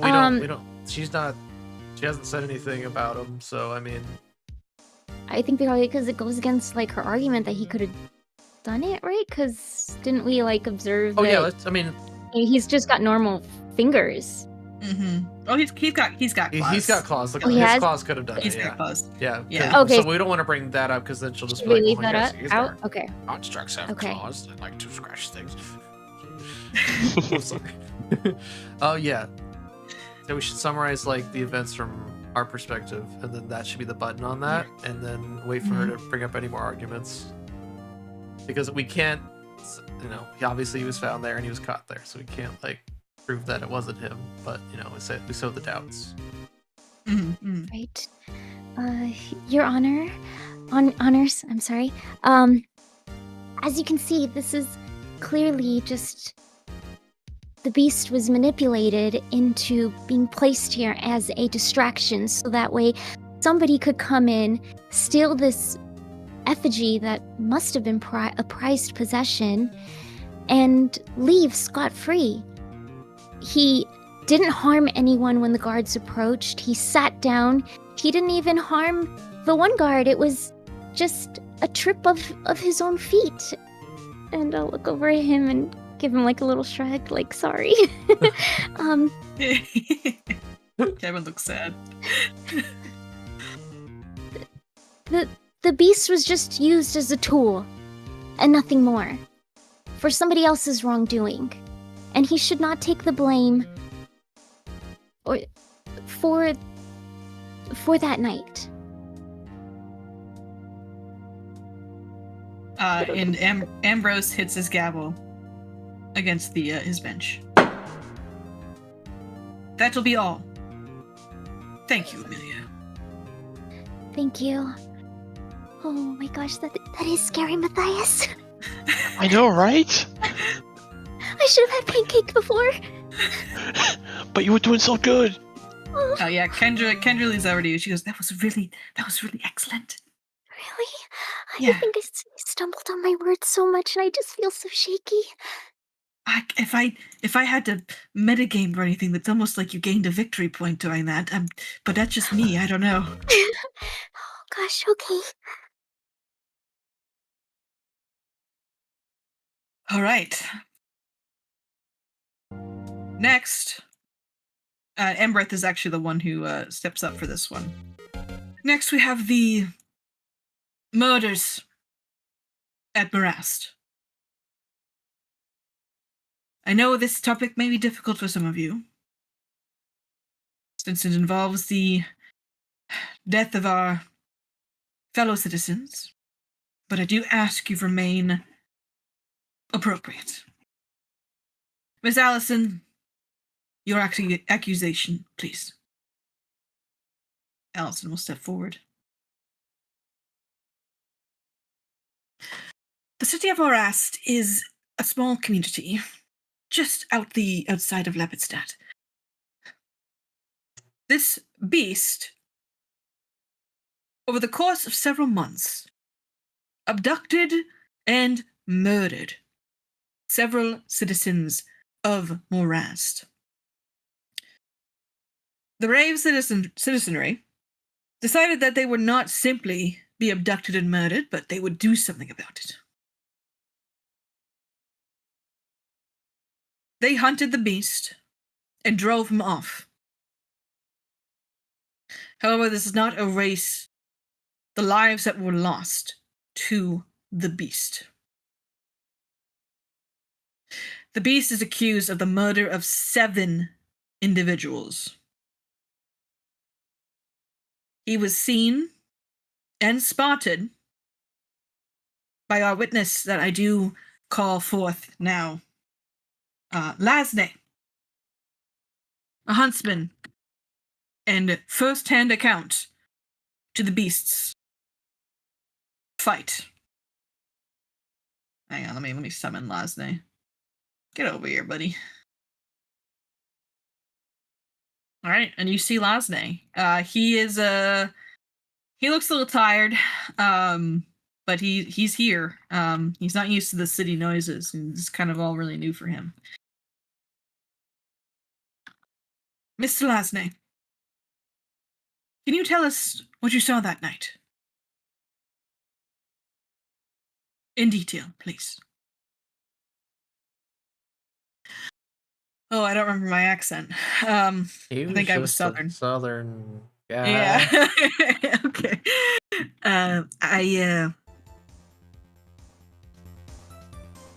Me and a few of the others, we went out chasing the beast after they took one of our own again. We got in our boats and we chased him to one of our islands where we used to bury our dead.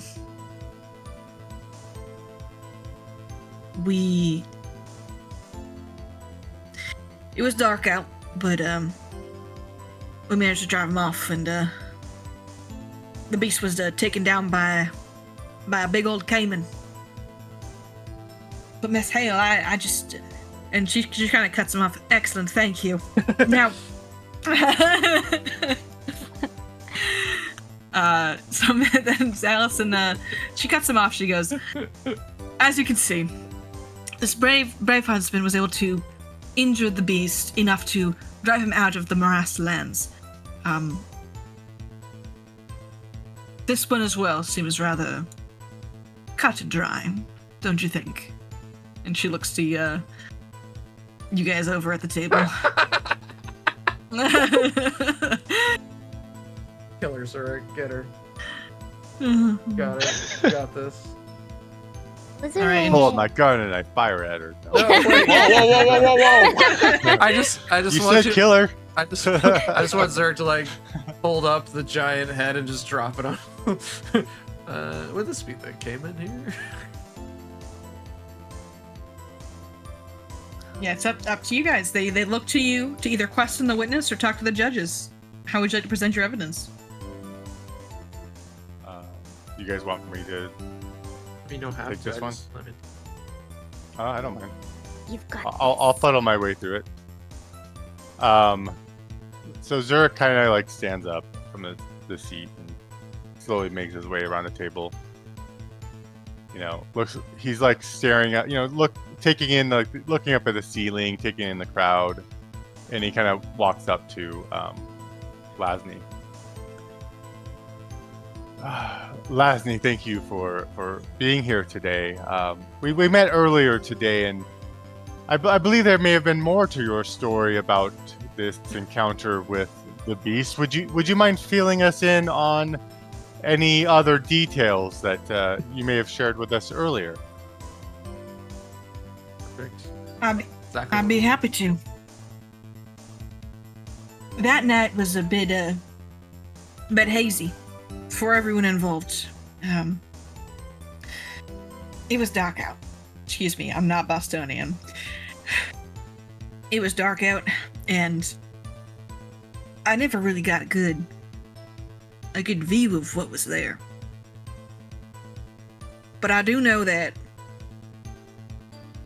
Cayman really did a number on whatever it was. Dragged it down underwater, for God's sakes.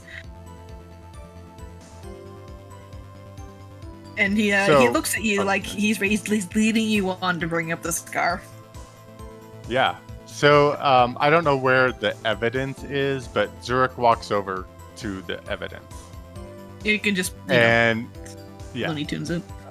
Sure. And he kind of studies each piece for a moment, and trying to play to the crowd a little bit, despite the fact that he has absolutely no charisma. I cannot stress that enough. And he stops in front of the giant caiman head, and he kind of plays it up a little bit by trying to drag. I mean, it's probably the same size as he is, I'm assuming, or if not bigger. So he kind of struggles with it as he kind of hauls it back over to him, and he's like, so would you say that this is the caiman that you saw? We found it there on the island. We had to defend ourselves from it, and we decided that maybe this would be a good representation of what did occur that night based off of what you had told us. Does this look like it is or could possibly be the beast that you saw that night? Oh, that sure is the caiman we saw last night. Or not last night, but the night it happened.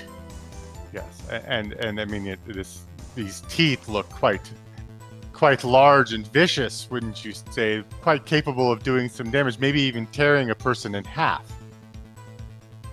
I would say so. I mean, I've actually lost quite a few of my friends to that very caiman. Interesting point. We'll come back to that in just a moment. He drags the head over towards the cage where the beast is held, to just to give people like a visual of how big this head is and comparative to the beast. Wouldn't you had told us that what you saw would very likely have left some sort of nasty, vicious scar on whatever it was that this caiman had bitten into and drug under the water. That's correct, yes? Yes, sir. And then he kind of turns to Daffodil and kind of looks into the cage, and he's kind of doing that inquisitive searching, around, looking at his midsection. Would you say, Lasny, from where you can see, does it look like this? And he, with kind of scorn in his voice, says, "This beast," not directed at Daffodil, but I gotcha. Kind of towards the crowd, possesses such a scar that would be left by a creature like this? Well, I'm no doctor, but I've seen plenty of caiman wounds, and it would definitely leave a scar. I would agree. I mean, with my knowledge of constructs, I can, definitely affirm that while they are very tough, I believe that a beast this size would definitely still be able to damage. Objection, even- Your even Honor. Objection. Constructs are unnatural. It could have easily healed. This is hardly evidence and grounds for a point. And Embreth, she looks over to Allison. She considered. Your objection is considered. Please continue, Zurich. I didn't realize that her name is Allison. Yes, Allison Hale. I didn't realize Allison was such a forefront expert on constructs. Oh shit! I'm gonna play. but thank I'm gonna you. play the. Thank I'm gonna play the you for- Gotham. I'm gonna play the Gotham music now. But I appreciate your input. He leaves the head next to the cage and kind of steps back up to. I can't target my token now, but anyway, he moves up. He moves up to the other side of Lasny. You mentioned that some of your townsfolk have gone missing because of the caiman. You've lost them because of the caiman-infested rivers out there. Is that correct? I would. Well, sometimes, yeah, but most of the missing persons that's involved in this, the creature, the beast, took. So you all believe, but it with caiman-infested waters. In fact, as we made our way out there to investigate this site, we ourselves were attacked by several caiman. We barely managed to get through that ourselves in one piece. Could it not be possible that some of these missing townsfolk may have actually just gone missing because of these caimans, or maybe even some other creature or natural occurrence? You do live in a fairly dangerous area, wouldn't you say? I would say so, and usually when they're taken, it's rather dark out, and we don't have any elvish folks or orcish folks living with us, and so we can't see too well in the dark. Good point. Yes, it is awfully dark out there. I of course don't have that problem because of my ancestry, but not all of us are so blessed. Some of us need to use torches or other devices to assist us in seeing in the dark, but that is neither here nor there. But I think it's pretty clear. I've kind of lost my train of thought out of character. Well, hang on, let me You help can you lead out it for a to the second. potion. The dark Okay, vision okay. potion. Yeah, lead us to the dark vision potion. See, I was kind of holding on to that, but should I bring up all the mystery of just the do it person all. that was out there? Like Yeah, Okay. fuck it, dude. we Overwhelm them could with like wait for stage is every yours. angle to mess her up, but I mean, we just want to tell our version of the story and convince them Okay. that it's the right one. You're doing great. Oh. I think you're doing awesome, actually. So, speaking of being in the dark and not being able to see well, when we were out there investigating, we actually found some interesting, well, let's call it evidence. And he walks back over to the evidence. to the evidence pile and pulls Pile out of pulls out the empty potion bottle. Pardon me, all. I'm not much of an alchemist myself. We do happen to have a couple of very talented alchemists here. My friend Amelia did confirm for us that this was once a potion of dark vision. Maybe our resident alchemist Tomas could also confirm this. And I just, as he's saying this, he's casually walking over and kinda holds out the potion bottle. He looks so excited as you walk over at him. He's like, "Oh, Yeah, I get to be involved." Audience participation. We didn't think that was part of it. Oh yeah, he stands up and I he can't takes it from believe you. Alice is not objecting to that. But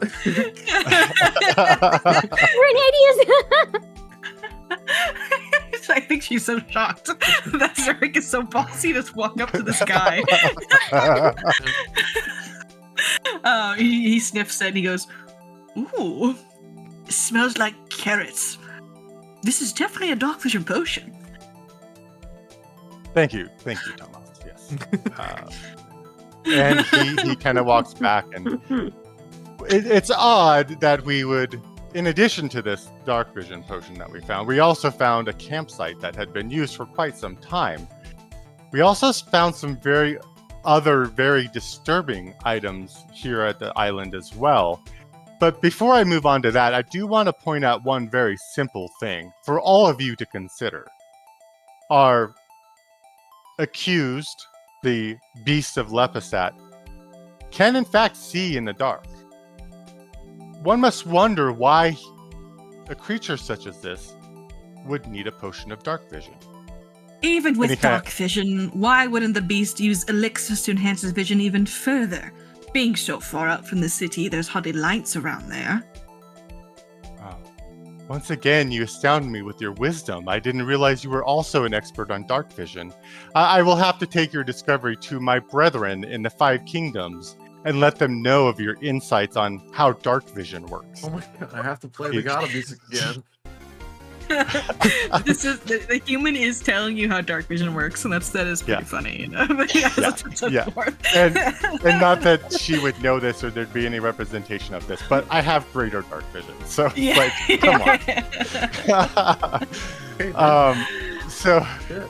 then he moves back over to the evidence pile, which I'm envisioning here somewhere. Sure. Wherever you want to wherever be. you We found. You are a master at this. We also found these tools that are quite interesting and very disturbing. I hesitate to even show it to the audience because this is the stuff that you would find in your nightmares. But a mask taken from somebody, a body of some sort, a human body probably, and he just kind of holds that up a little bit for the judges, kind of not really willing to show it to the crowd. Okay, so you don't show the crowd. disturbing. Okay, all right. Yeah, the judges react pretty revolted by this. All of them except Sonessa, who thinks it might be a prop, but the 2 of them act rather disturbed by this. And Allison stands. If you're going to show evidence, you must show us all, Zurich. Very well. Uh-uh. As you wish, Allison. If you want me to show the entire audience this mask, I will do so. And he slowly makes his way around with it on display. Oh my Right. god. Just showing everybody. And he's the whole time he's just like kind of looking away, disgusted, and apologizing to people. I'm really sorry. She insisted. And just kind of makes his way around, showing them all this horrible mask. At one point, he maybe goes like, like he's holding back some vomit. Oh, you slip it, you accidentally drop it, and then like, and you gotta peel it off the ground. Yeah. Like when he gets here, he kind of drops it near Allison. Oh shoot. Okay. Perfect. We, having found this evidence, we decided to investigate a little bit further, as you know, we do because we are investigating this. We took these tools we discovered that these tools were crafted by a local crafter here in town. So we went and visited them and discovered who it was that these tools were originally sold to. Now, prepare yourselves, people. I know what you have seen so far is quite disturbing, but what I'm about to tell you is almost in some ways as disturbing as, well, the stories that we have heard about the beasts of Lepidstadt. These tools were actually bought by a man who ran, and I can't remember the name, Blah and Blah's Chymic Works. Vorstag and Grind. Yeah, Vorstag and Grind's Chymic Works. We went there to investigate, to see if we could find out more answers about why these tools would have been left on this island. But what we found wasn't really anything. Objection. Your Honor. You again. The defense is admitting to trespassing. I motion to have this dismissed, please. Dirk just turns to look at them with his eyebrow raised. Yeah. Okay, you're gonna make a roll here for me, Zurich. Okay. How I don't know what I should have you roll, dude. The You're people, fucking the killing people it. in this court deserve to know the truth, Your Honors. Can I make a society roll with that? Sure. Wonderful. Sure, go for it. I mean, I'll defer to what you want me to roll. It's No. totally fine, You can roll a society. You are admitting to breaking and entering, but yes, you could roll society. often the laws must Holy be. shit! Oh my god. That was almost a one. That was almost a 1. Crazy. All right, she is gonna roll against you. She Okay. will use her diplomacy for it, though. I'll make this not hidden as well. She's not had inspirational presence. But also, we might be going a little fast for the other stuff. Yeah, sorry, I kind of got. No, you're good. carried I away. I can I- back I off. definitely want to get it all out He's there. locked It's great. in, dude. He's locked. Yeah. But we're still locked with in. Lasday here. We just need to prove that Yeah, last night Lasday's, like, sitting might there. not have He's like, seen the "Oh, beast God." that night, and it might have been something else. Oh, the graves, right? Grave. But Oh, that yeah, can tie in totally. with the mask, right? That could And tie then in, yeah. the And poacher. then we're the still talking poacher about the as well. missing people. Like, what happened to the missing people? But yeah, I was. we're getting there. My yeah. plan was. My plan was to expose Varg, whatever his name Yeah, is, yeah. as a skinwalker, and then mention the And then missing bodies Put and that tie him back as into the the thing. campsite. Yeah. Okay. Yeah. Yeah, And no. and mention the fact that he can take on different forms because of the mask, and that possibly the Cayman that Lasny saw was this skinwalker in another form. Yeah. So Got it. very roundabout way, roll, but No, you. when you I roll, there's a Good. brief moment of silence as you and Allison both look at the judges. She's standing up, waiting for objection to be what's the fucking word for it? Sustained. It's sustained, and then Yeah. no, sustained is the one she doesn't want. Overruled. It's the other one. Overruled. Thank you. But this is a brief moment of silence, and then Zonessa, she simply says sustained, and you're allowed to continue, Zurich. okay. Sorry, I lost my momentum. Give me a second. Sorry. Sorry, court is No, it's court's okay. all about This We totally Interrupt. fine. investigated the chemic works that we Yes. found. Yes. When we got there, simply to inquire about these tools and why they were on this island, we were greeted by these rather vicious dogs that we had no choice but to fight our way past. What we found inside the chemic works was even worse. And he kind of looks around the courtroom. He's looking for, Mr. Fry or Mr. Free. Oh, Mr. Free is around. Let me go grab him. I don't know if I actually named him yet. I don't think I did. He's over here. He's sitting next to Endymion.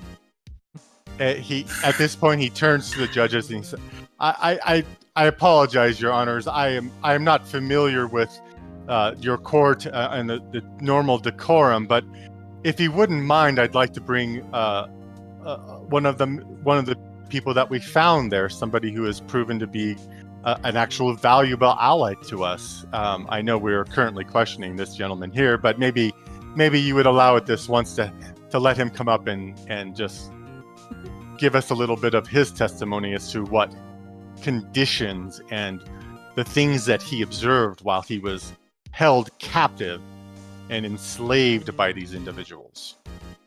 Again, Allison is going to stand up. She's going to go, objection. This has nothing to do with the trial and murders of Marast. I assure you it all comes back full circle.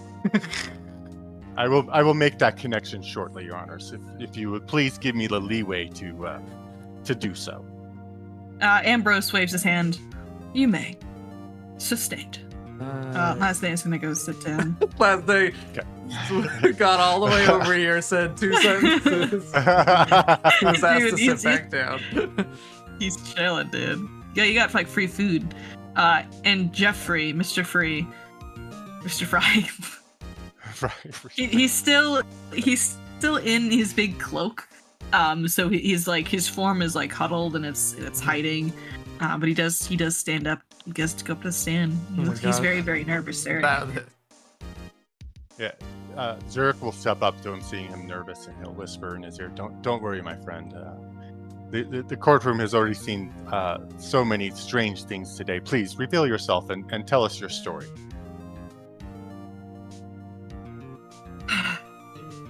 Mr. Free removes the cloak and it drops to the floor, revealing his grotesque appearance to the court. And there is some gasps around. Probably just do all of it. Probably just say. you know. It's just like gasps around the crowd as people whisper, "Is that one of the mongrel men from the sewers? They allowed one of those in a courtroom?" That's what that smell is. I just smell like, yeah. And Jeffrey, he begins to speak, but he looks more towards the judges than the people. My name is Jeffrey. My people were taken from our homes. Our leader killed. We were forced to work in the factory day and night. So production never stops, but... And he looks to you, Zurich. What you need to know is the man who kept us captive. The man named Vorstag. He was a monster. He was a skin stealer. And again, there's gasps around the courtroom. Objection, Your Honor. Do you have any evidence besides the testimony of a mongrel man? Is this really the best the defense can do? We saw it with our own eyes. We saw him emerge and attack us, along with his student or disciple, accomplice. Grine. Accomplice, Grine. This mask, and I'll hold up the mask again. This time, not even trying to hold it back from the crowd, just like totally on display up in the air. This mask belonged to him. He could use masks just like these for the skin from his victims to take on the form of others. That is what a skinwalker does. So you broke in to a known business establishment, murdered his guard dogs, stole his property, fought him, from the sounds of it, killing 2 of your companions in the process. And you bring this forth as evidence? And when she says that, by the way, the beast looks at her and he's like, "What do you mean? Like, that's not what I was told." And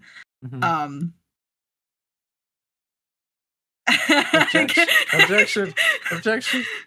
Gustav does an objection, Your Honor. This is rather inappropriate language. Yeah, we're not on trial here. Well, we may be. They are not How on does- trial. Also, how We does she seek know? only the truth. How does she know they're dead? Yeah. How do you know they're dead? Ambrose is going to stand. Or Though he's we bangs find the this gavel. line of questioning... Yeah, he bangs the gavel. Though we find this line of questioning interesting, and we do see its relevance to the case, we do ask that you refrain from bringing any personal biases into the courtroom. Zurich, you are claiming Vorstag, of Vorstag and Grime Chemical Works, is a skin stealer. How does this relate to the case in Morast? You're absolutely right, Your Honors. I have deviated and expounded upon this in such a grand fashion that let me bring it back to the case at hand here. I will draw the conclusion for you. Whether or not this individual is in fact a skin stealer, maybe we cannot prove it to you all without a shadow of a doubt, but think about this possibility. We found this mask on the island. We found tools that were sold to this individual. We found evidence on the island that there were missing bodies stolen from graves, bodies that would have been kept fresh by the geological properties of the water. I can't remember how you put it. Yeah. It all seems quite Mineral water. suspicious, does it not? What if this skinwalker? What if this individual was a skinwalker and was on the island looking for new bodies to skinwalk in, and maybe it had taken on a form that these villagers had assumed was the beast because they were unfamiliar with it, and it was large and scary, and that is what they saw. This came and devour itself, bite into and drag into the water to devour. There's as much evidence of that happening as there is evidence of the beast of Lepidstadt being there.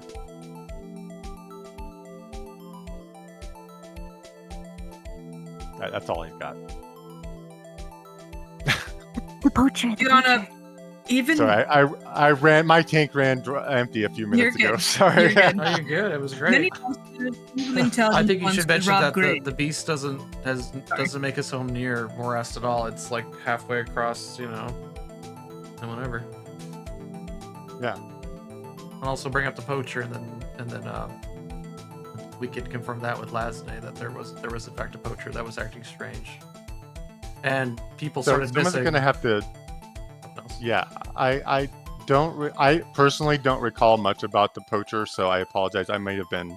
Good. That may have been the night that I was extremely tired. So if somebody wants to fill in and speak through Zurich, that's great.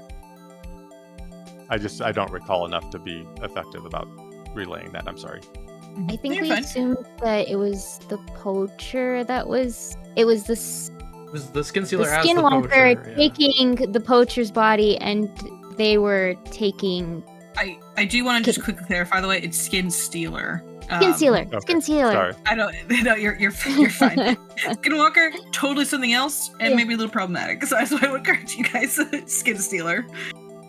Okay, we'll assume that that's everything that we've been saying that the whole time. Yes. I assume so. Okay. Yeah. Mhm. Okay.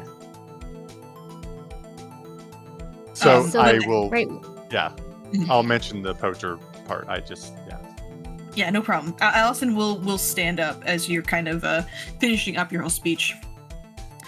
Many monsters, even unintelligent ones, could rob graves. Why assume it was the same creature? The beast could have easily done it. And as for the poacher, that face. Maybe the beast kept trophies. Monsters are known to do that. Why wouldn't the beast want to keep trophies of its kills?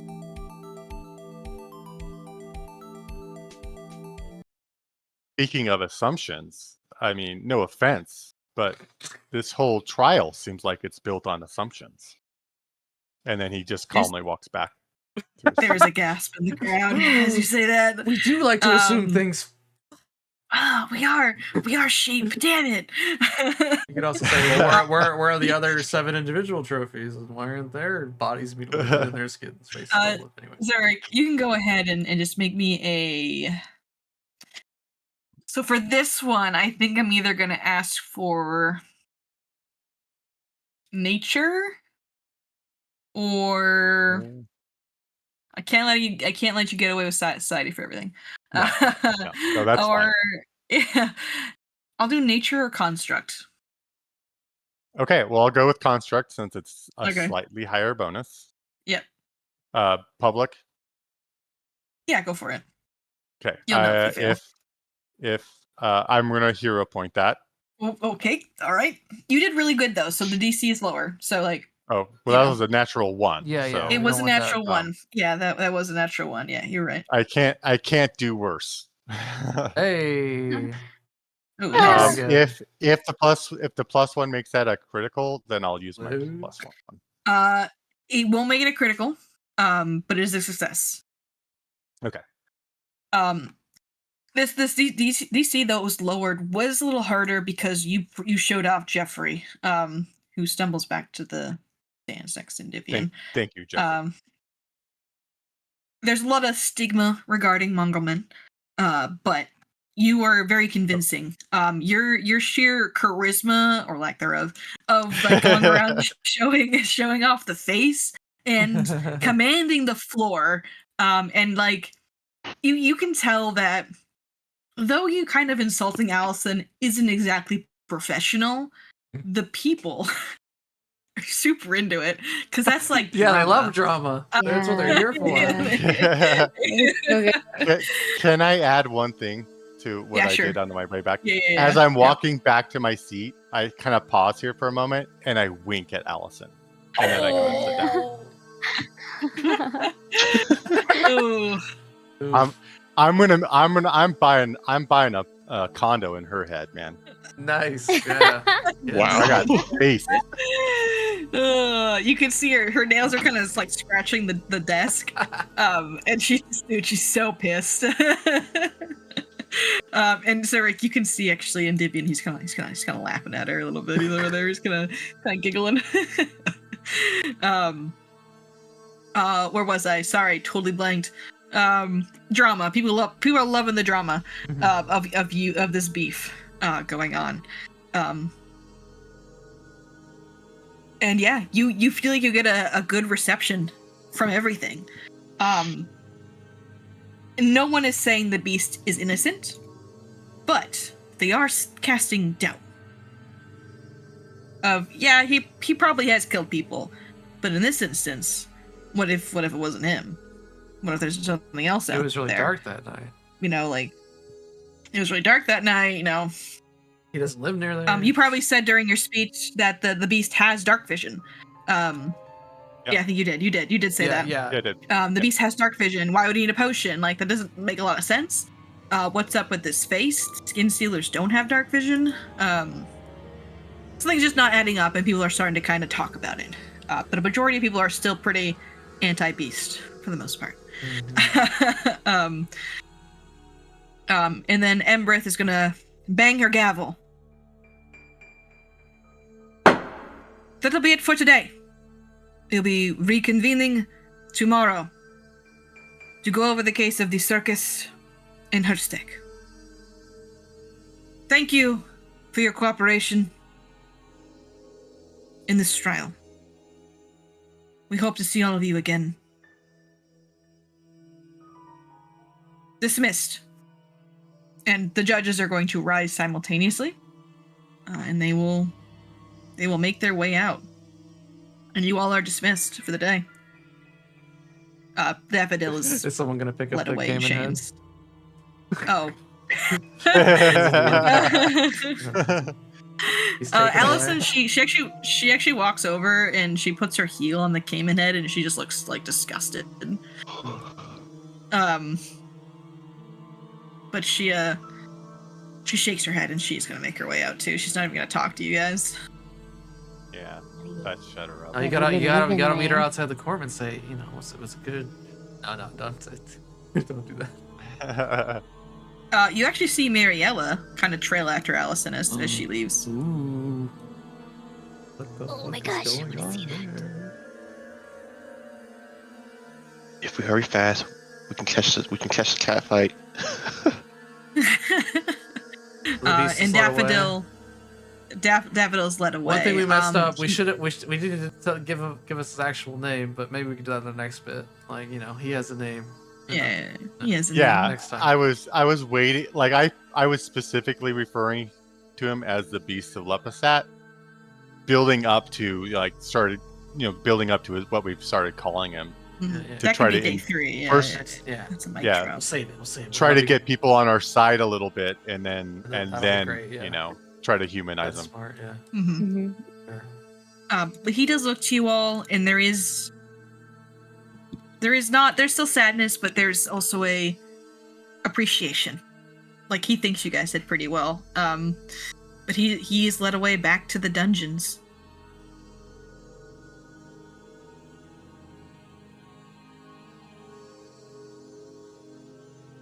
And Otto, is gonna look at you all. He goes, that was wonderful. You did great. Nice job. I Never was seen Allison nervous. so faster. Yeah, you guys did fantastic. That was, I was a little unsure about this whole thing, but I think you guys are gonna win this case.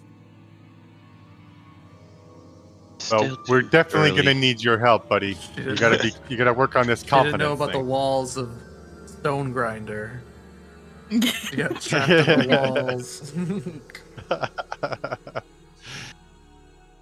I feel like you guys could have, like, if you guys ever wanted to get, like, a job as a lawyer, you guys would kill it. You guys are amazing. We're definitely hiring. We have a lack of lawyers.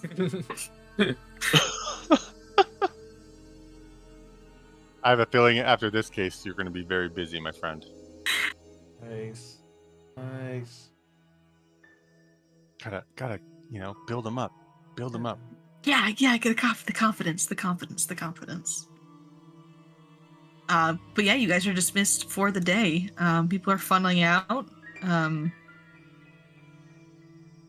Do you guys want to meet outside? Yeah, we definitely don't have a lot of time to waste, but meeting up outside and discussing what our next steps are probably a good idea. Yeah, let me grab you all. I'll move you all down. And Zurich takes a moment to really show his appreciation to Mr. Free and his testimony.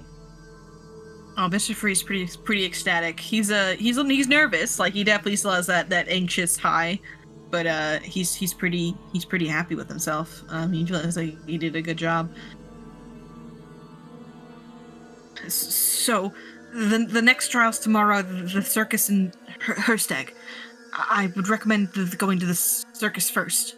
It's closer, nearby. But remember, you can't be there for too long. You need to go to Herstag. Right. And to recap, the circus had missing people and bodies found by the river, broken. We don't know much about this one, but it's best to find someone who possibly works there and is able to give you more information. Somewhere to start. And this happened a couple weeks ago. It's been happening. It stopped since, but... Oh. Okay. The beast was theoretically in the area at the time because of the break-ins at the university. Sure. Fear-mongering and all that. Yeah, good. Yeah. Yes, Allison is quite a bitch and is just kind of fear-mongering.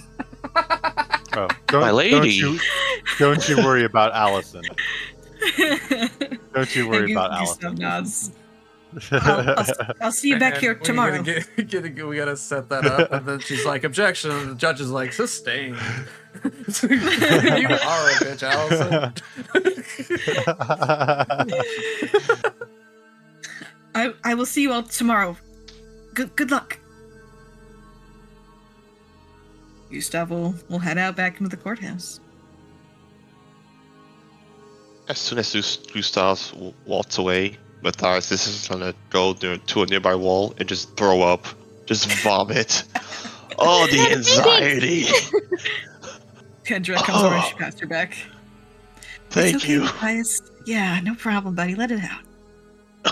Oh, God. It's okay. So many people. Yeah, there was a lot of people. Jeffrey joins you. Oh, God. Get it out. Get it out now, guys. Oh my god. It's only... Going outside the courthouse. It is only gonna get worse from here, I believe. And Vivian, he kind of steps up to you guys and he pushes up his glasses. I won't be able to join you for the circus, but please come see me before you leave the Herstag. I'm worried you may run into some trouble, and I would hate for anything to happen while I wasn't around. in Herstag or at the circus? The circus is the Oh, circus. oh. Nothing. I don't think anything bad happen there. But let me know before you leave for Herstag, and I will accompany you. Oh. Okay. I just need a few hours to get some things set up. Make some phone calls. Throw some chairs. And yes, He I did blinks. say that in character. Yeah, he blinks at you. No, I just need to do some paperwork for the real estate properties I'm attempting to sell. I'm sense motivating that. Sure. I know you guys all know Divian, but I do not. Yeah, that's fine. True. I don't know. And We don't know a whole lot about him. Yeah, I we know really he was a don't. real estate Weird agent vibe. before we started this adventure. I just get a weird vibe from him, yeah. Real estate. He seems to be telling the truth. You definitely feel like you caught him off guard when you mentioned the thing about throwing the chair. But he's like not even acknowledging you said it. But yeah. I just have some work to do. But please come by and fetch me. And Will do. Kendra, can I speak to you for a moment? Oh, sure. And they're gonna step away.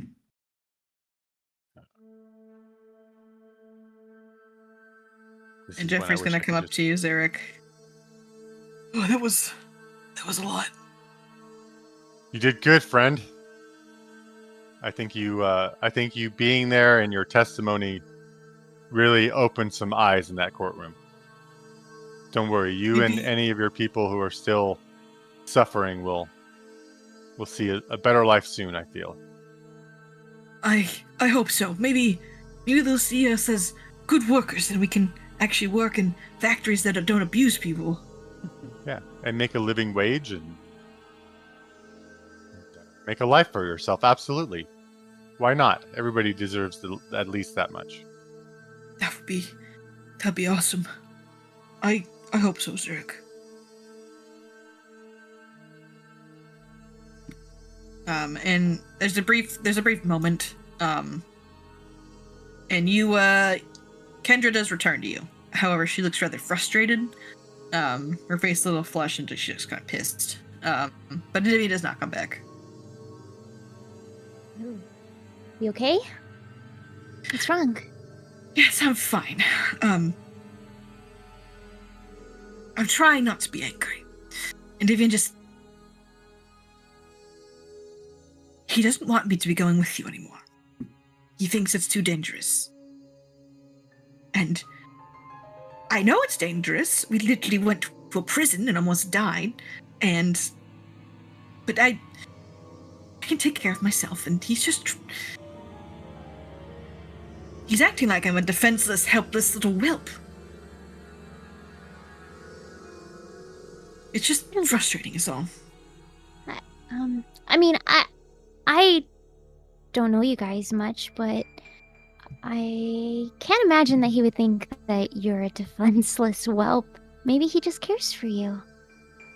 He I know. doesn't want to have something bad happen to you, especially since 2 of your friends have already died. I know. I know it's just because he cares. But it's still suffocating. I think he was my father's pupil for a long time. And I think he just feels like it's his responsibility now to protect me and look after me after he died. And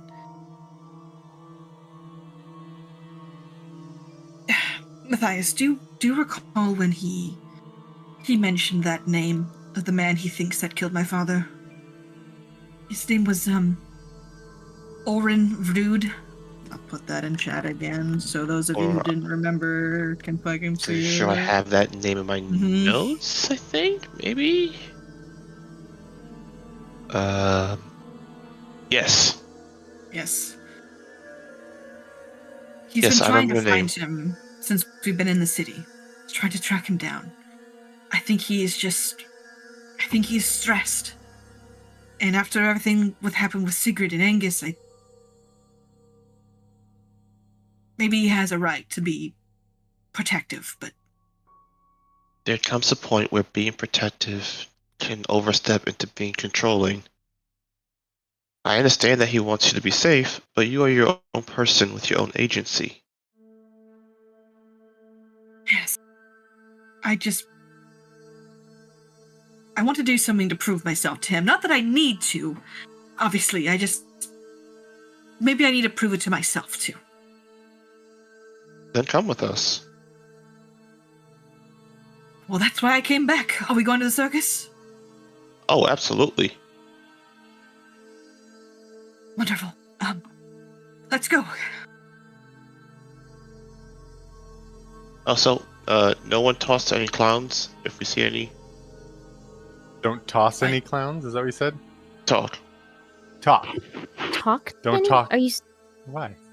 Why are you? Do you like clown? Wait, what? Why? Bad experience. Oh? I owe this clown like Matthias, 20 well. bucks. What if I we really toss the like clowns when you're not clowns. around? So, That's okay. Just not near me, please. Okay. Ski clown. Okay, I'm gonna pull out my notebook and I'm gonna write. Matthias is scared of clowns. Whoa, whoa, whoa! I am not scared. I'm just Oh, highly not? paranoid. Quote unquote scared. Okay, I'll put Quote unquote scared. quote scared. Matthias, quotes. Oh my God. Scared of, quotes. Wow. Question mark?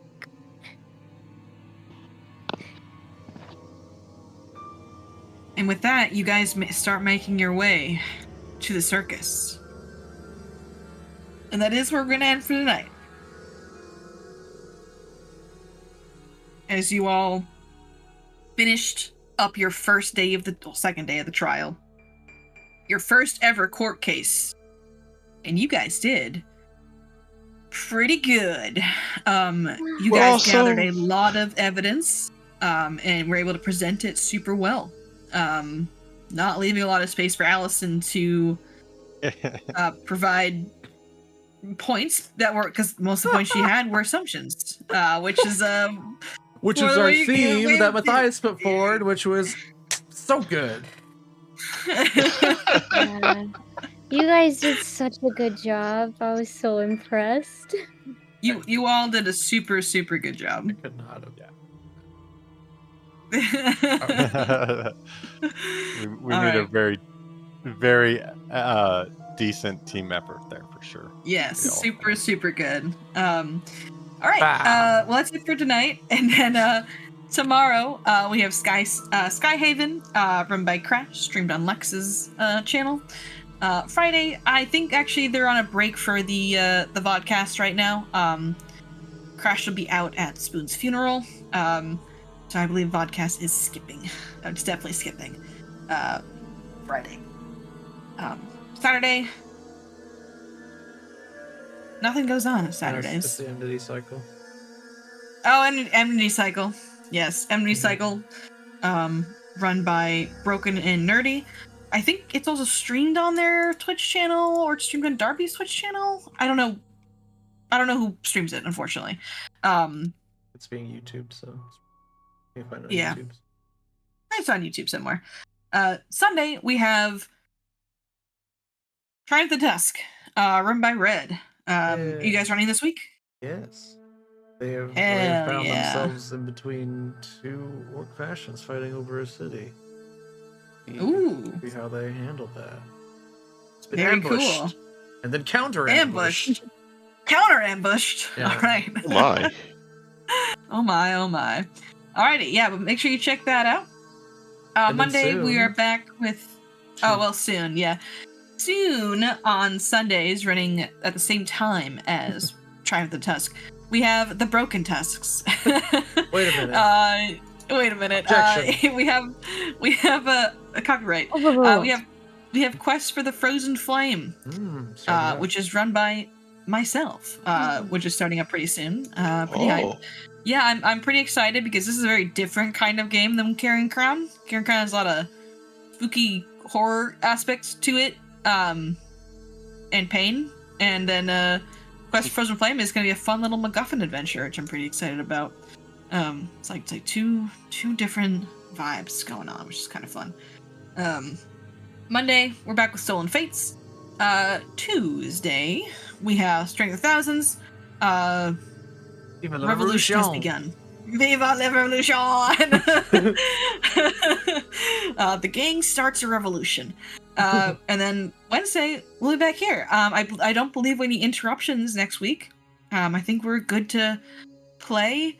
The only kind of interruption I foresee happening next week for Carrion Crown is I am moving on Sunday. And I really hope the internet is up and working by Wednesday.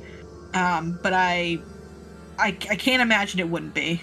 But for whatever reason, it's not. I'll let you guys know. That's the only God, kind of thing I'm kind of worried I about. couldn't go 3 days without internet. I couldn't either. I think I just leave the building at that point. So I think we probably should be fine. But let me know if anything comes up. And yeah, that's it. Any other announcements you guys can think of that's going on? I think that's it. I'm gonna be running some one shots or two shots. It's gonna be set in the same. Gonna be happening concurrently with my the Triumph of the Tusk campaign, where I'm gonna have pre-mades, but also just making a bunch of orcs and going around Belks and solving problems that the main party, because the main party can't be everywhere, and the whole point of the adventure is that the orcs can take care of themselves. They don't need a bunch of heroes to save them, but it might be helpful. So probably look out for that. What days were you thinking about running those? That's undecided. I'm just putting it out there that Undecided. that probably happens, but they're mostly just gonna be like one shots, two shots, nothing too crazy. But the conclusions of each of those little events, stories, what have you, may drip back into the main campaign and change some things. And which would be cool. let me tell you, if you guys have not played in a Red Kobold game before, you are missing out. You definitely should. I agree. He's very good DM. So you keep a lookout for those, because it's a pretty hot And seat. who doesn't want to play? together. Who wants to be a fun orcs? Exactly, Going on an and the adventure, orcs are there solving puzzles, too. Yeah, problems, yeah. Problems and puzzles. doing diplomacy. And orcs. maybe. Diplomacy, maybe. All right.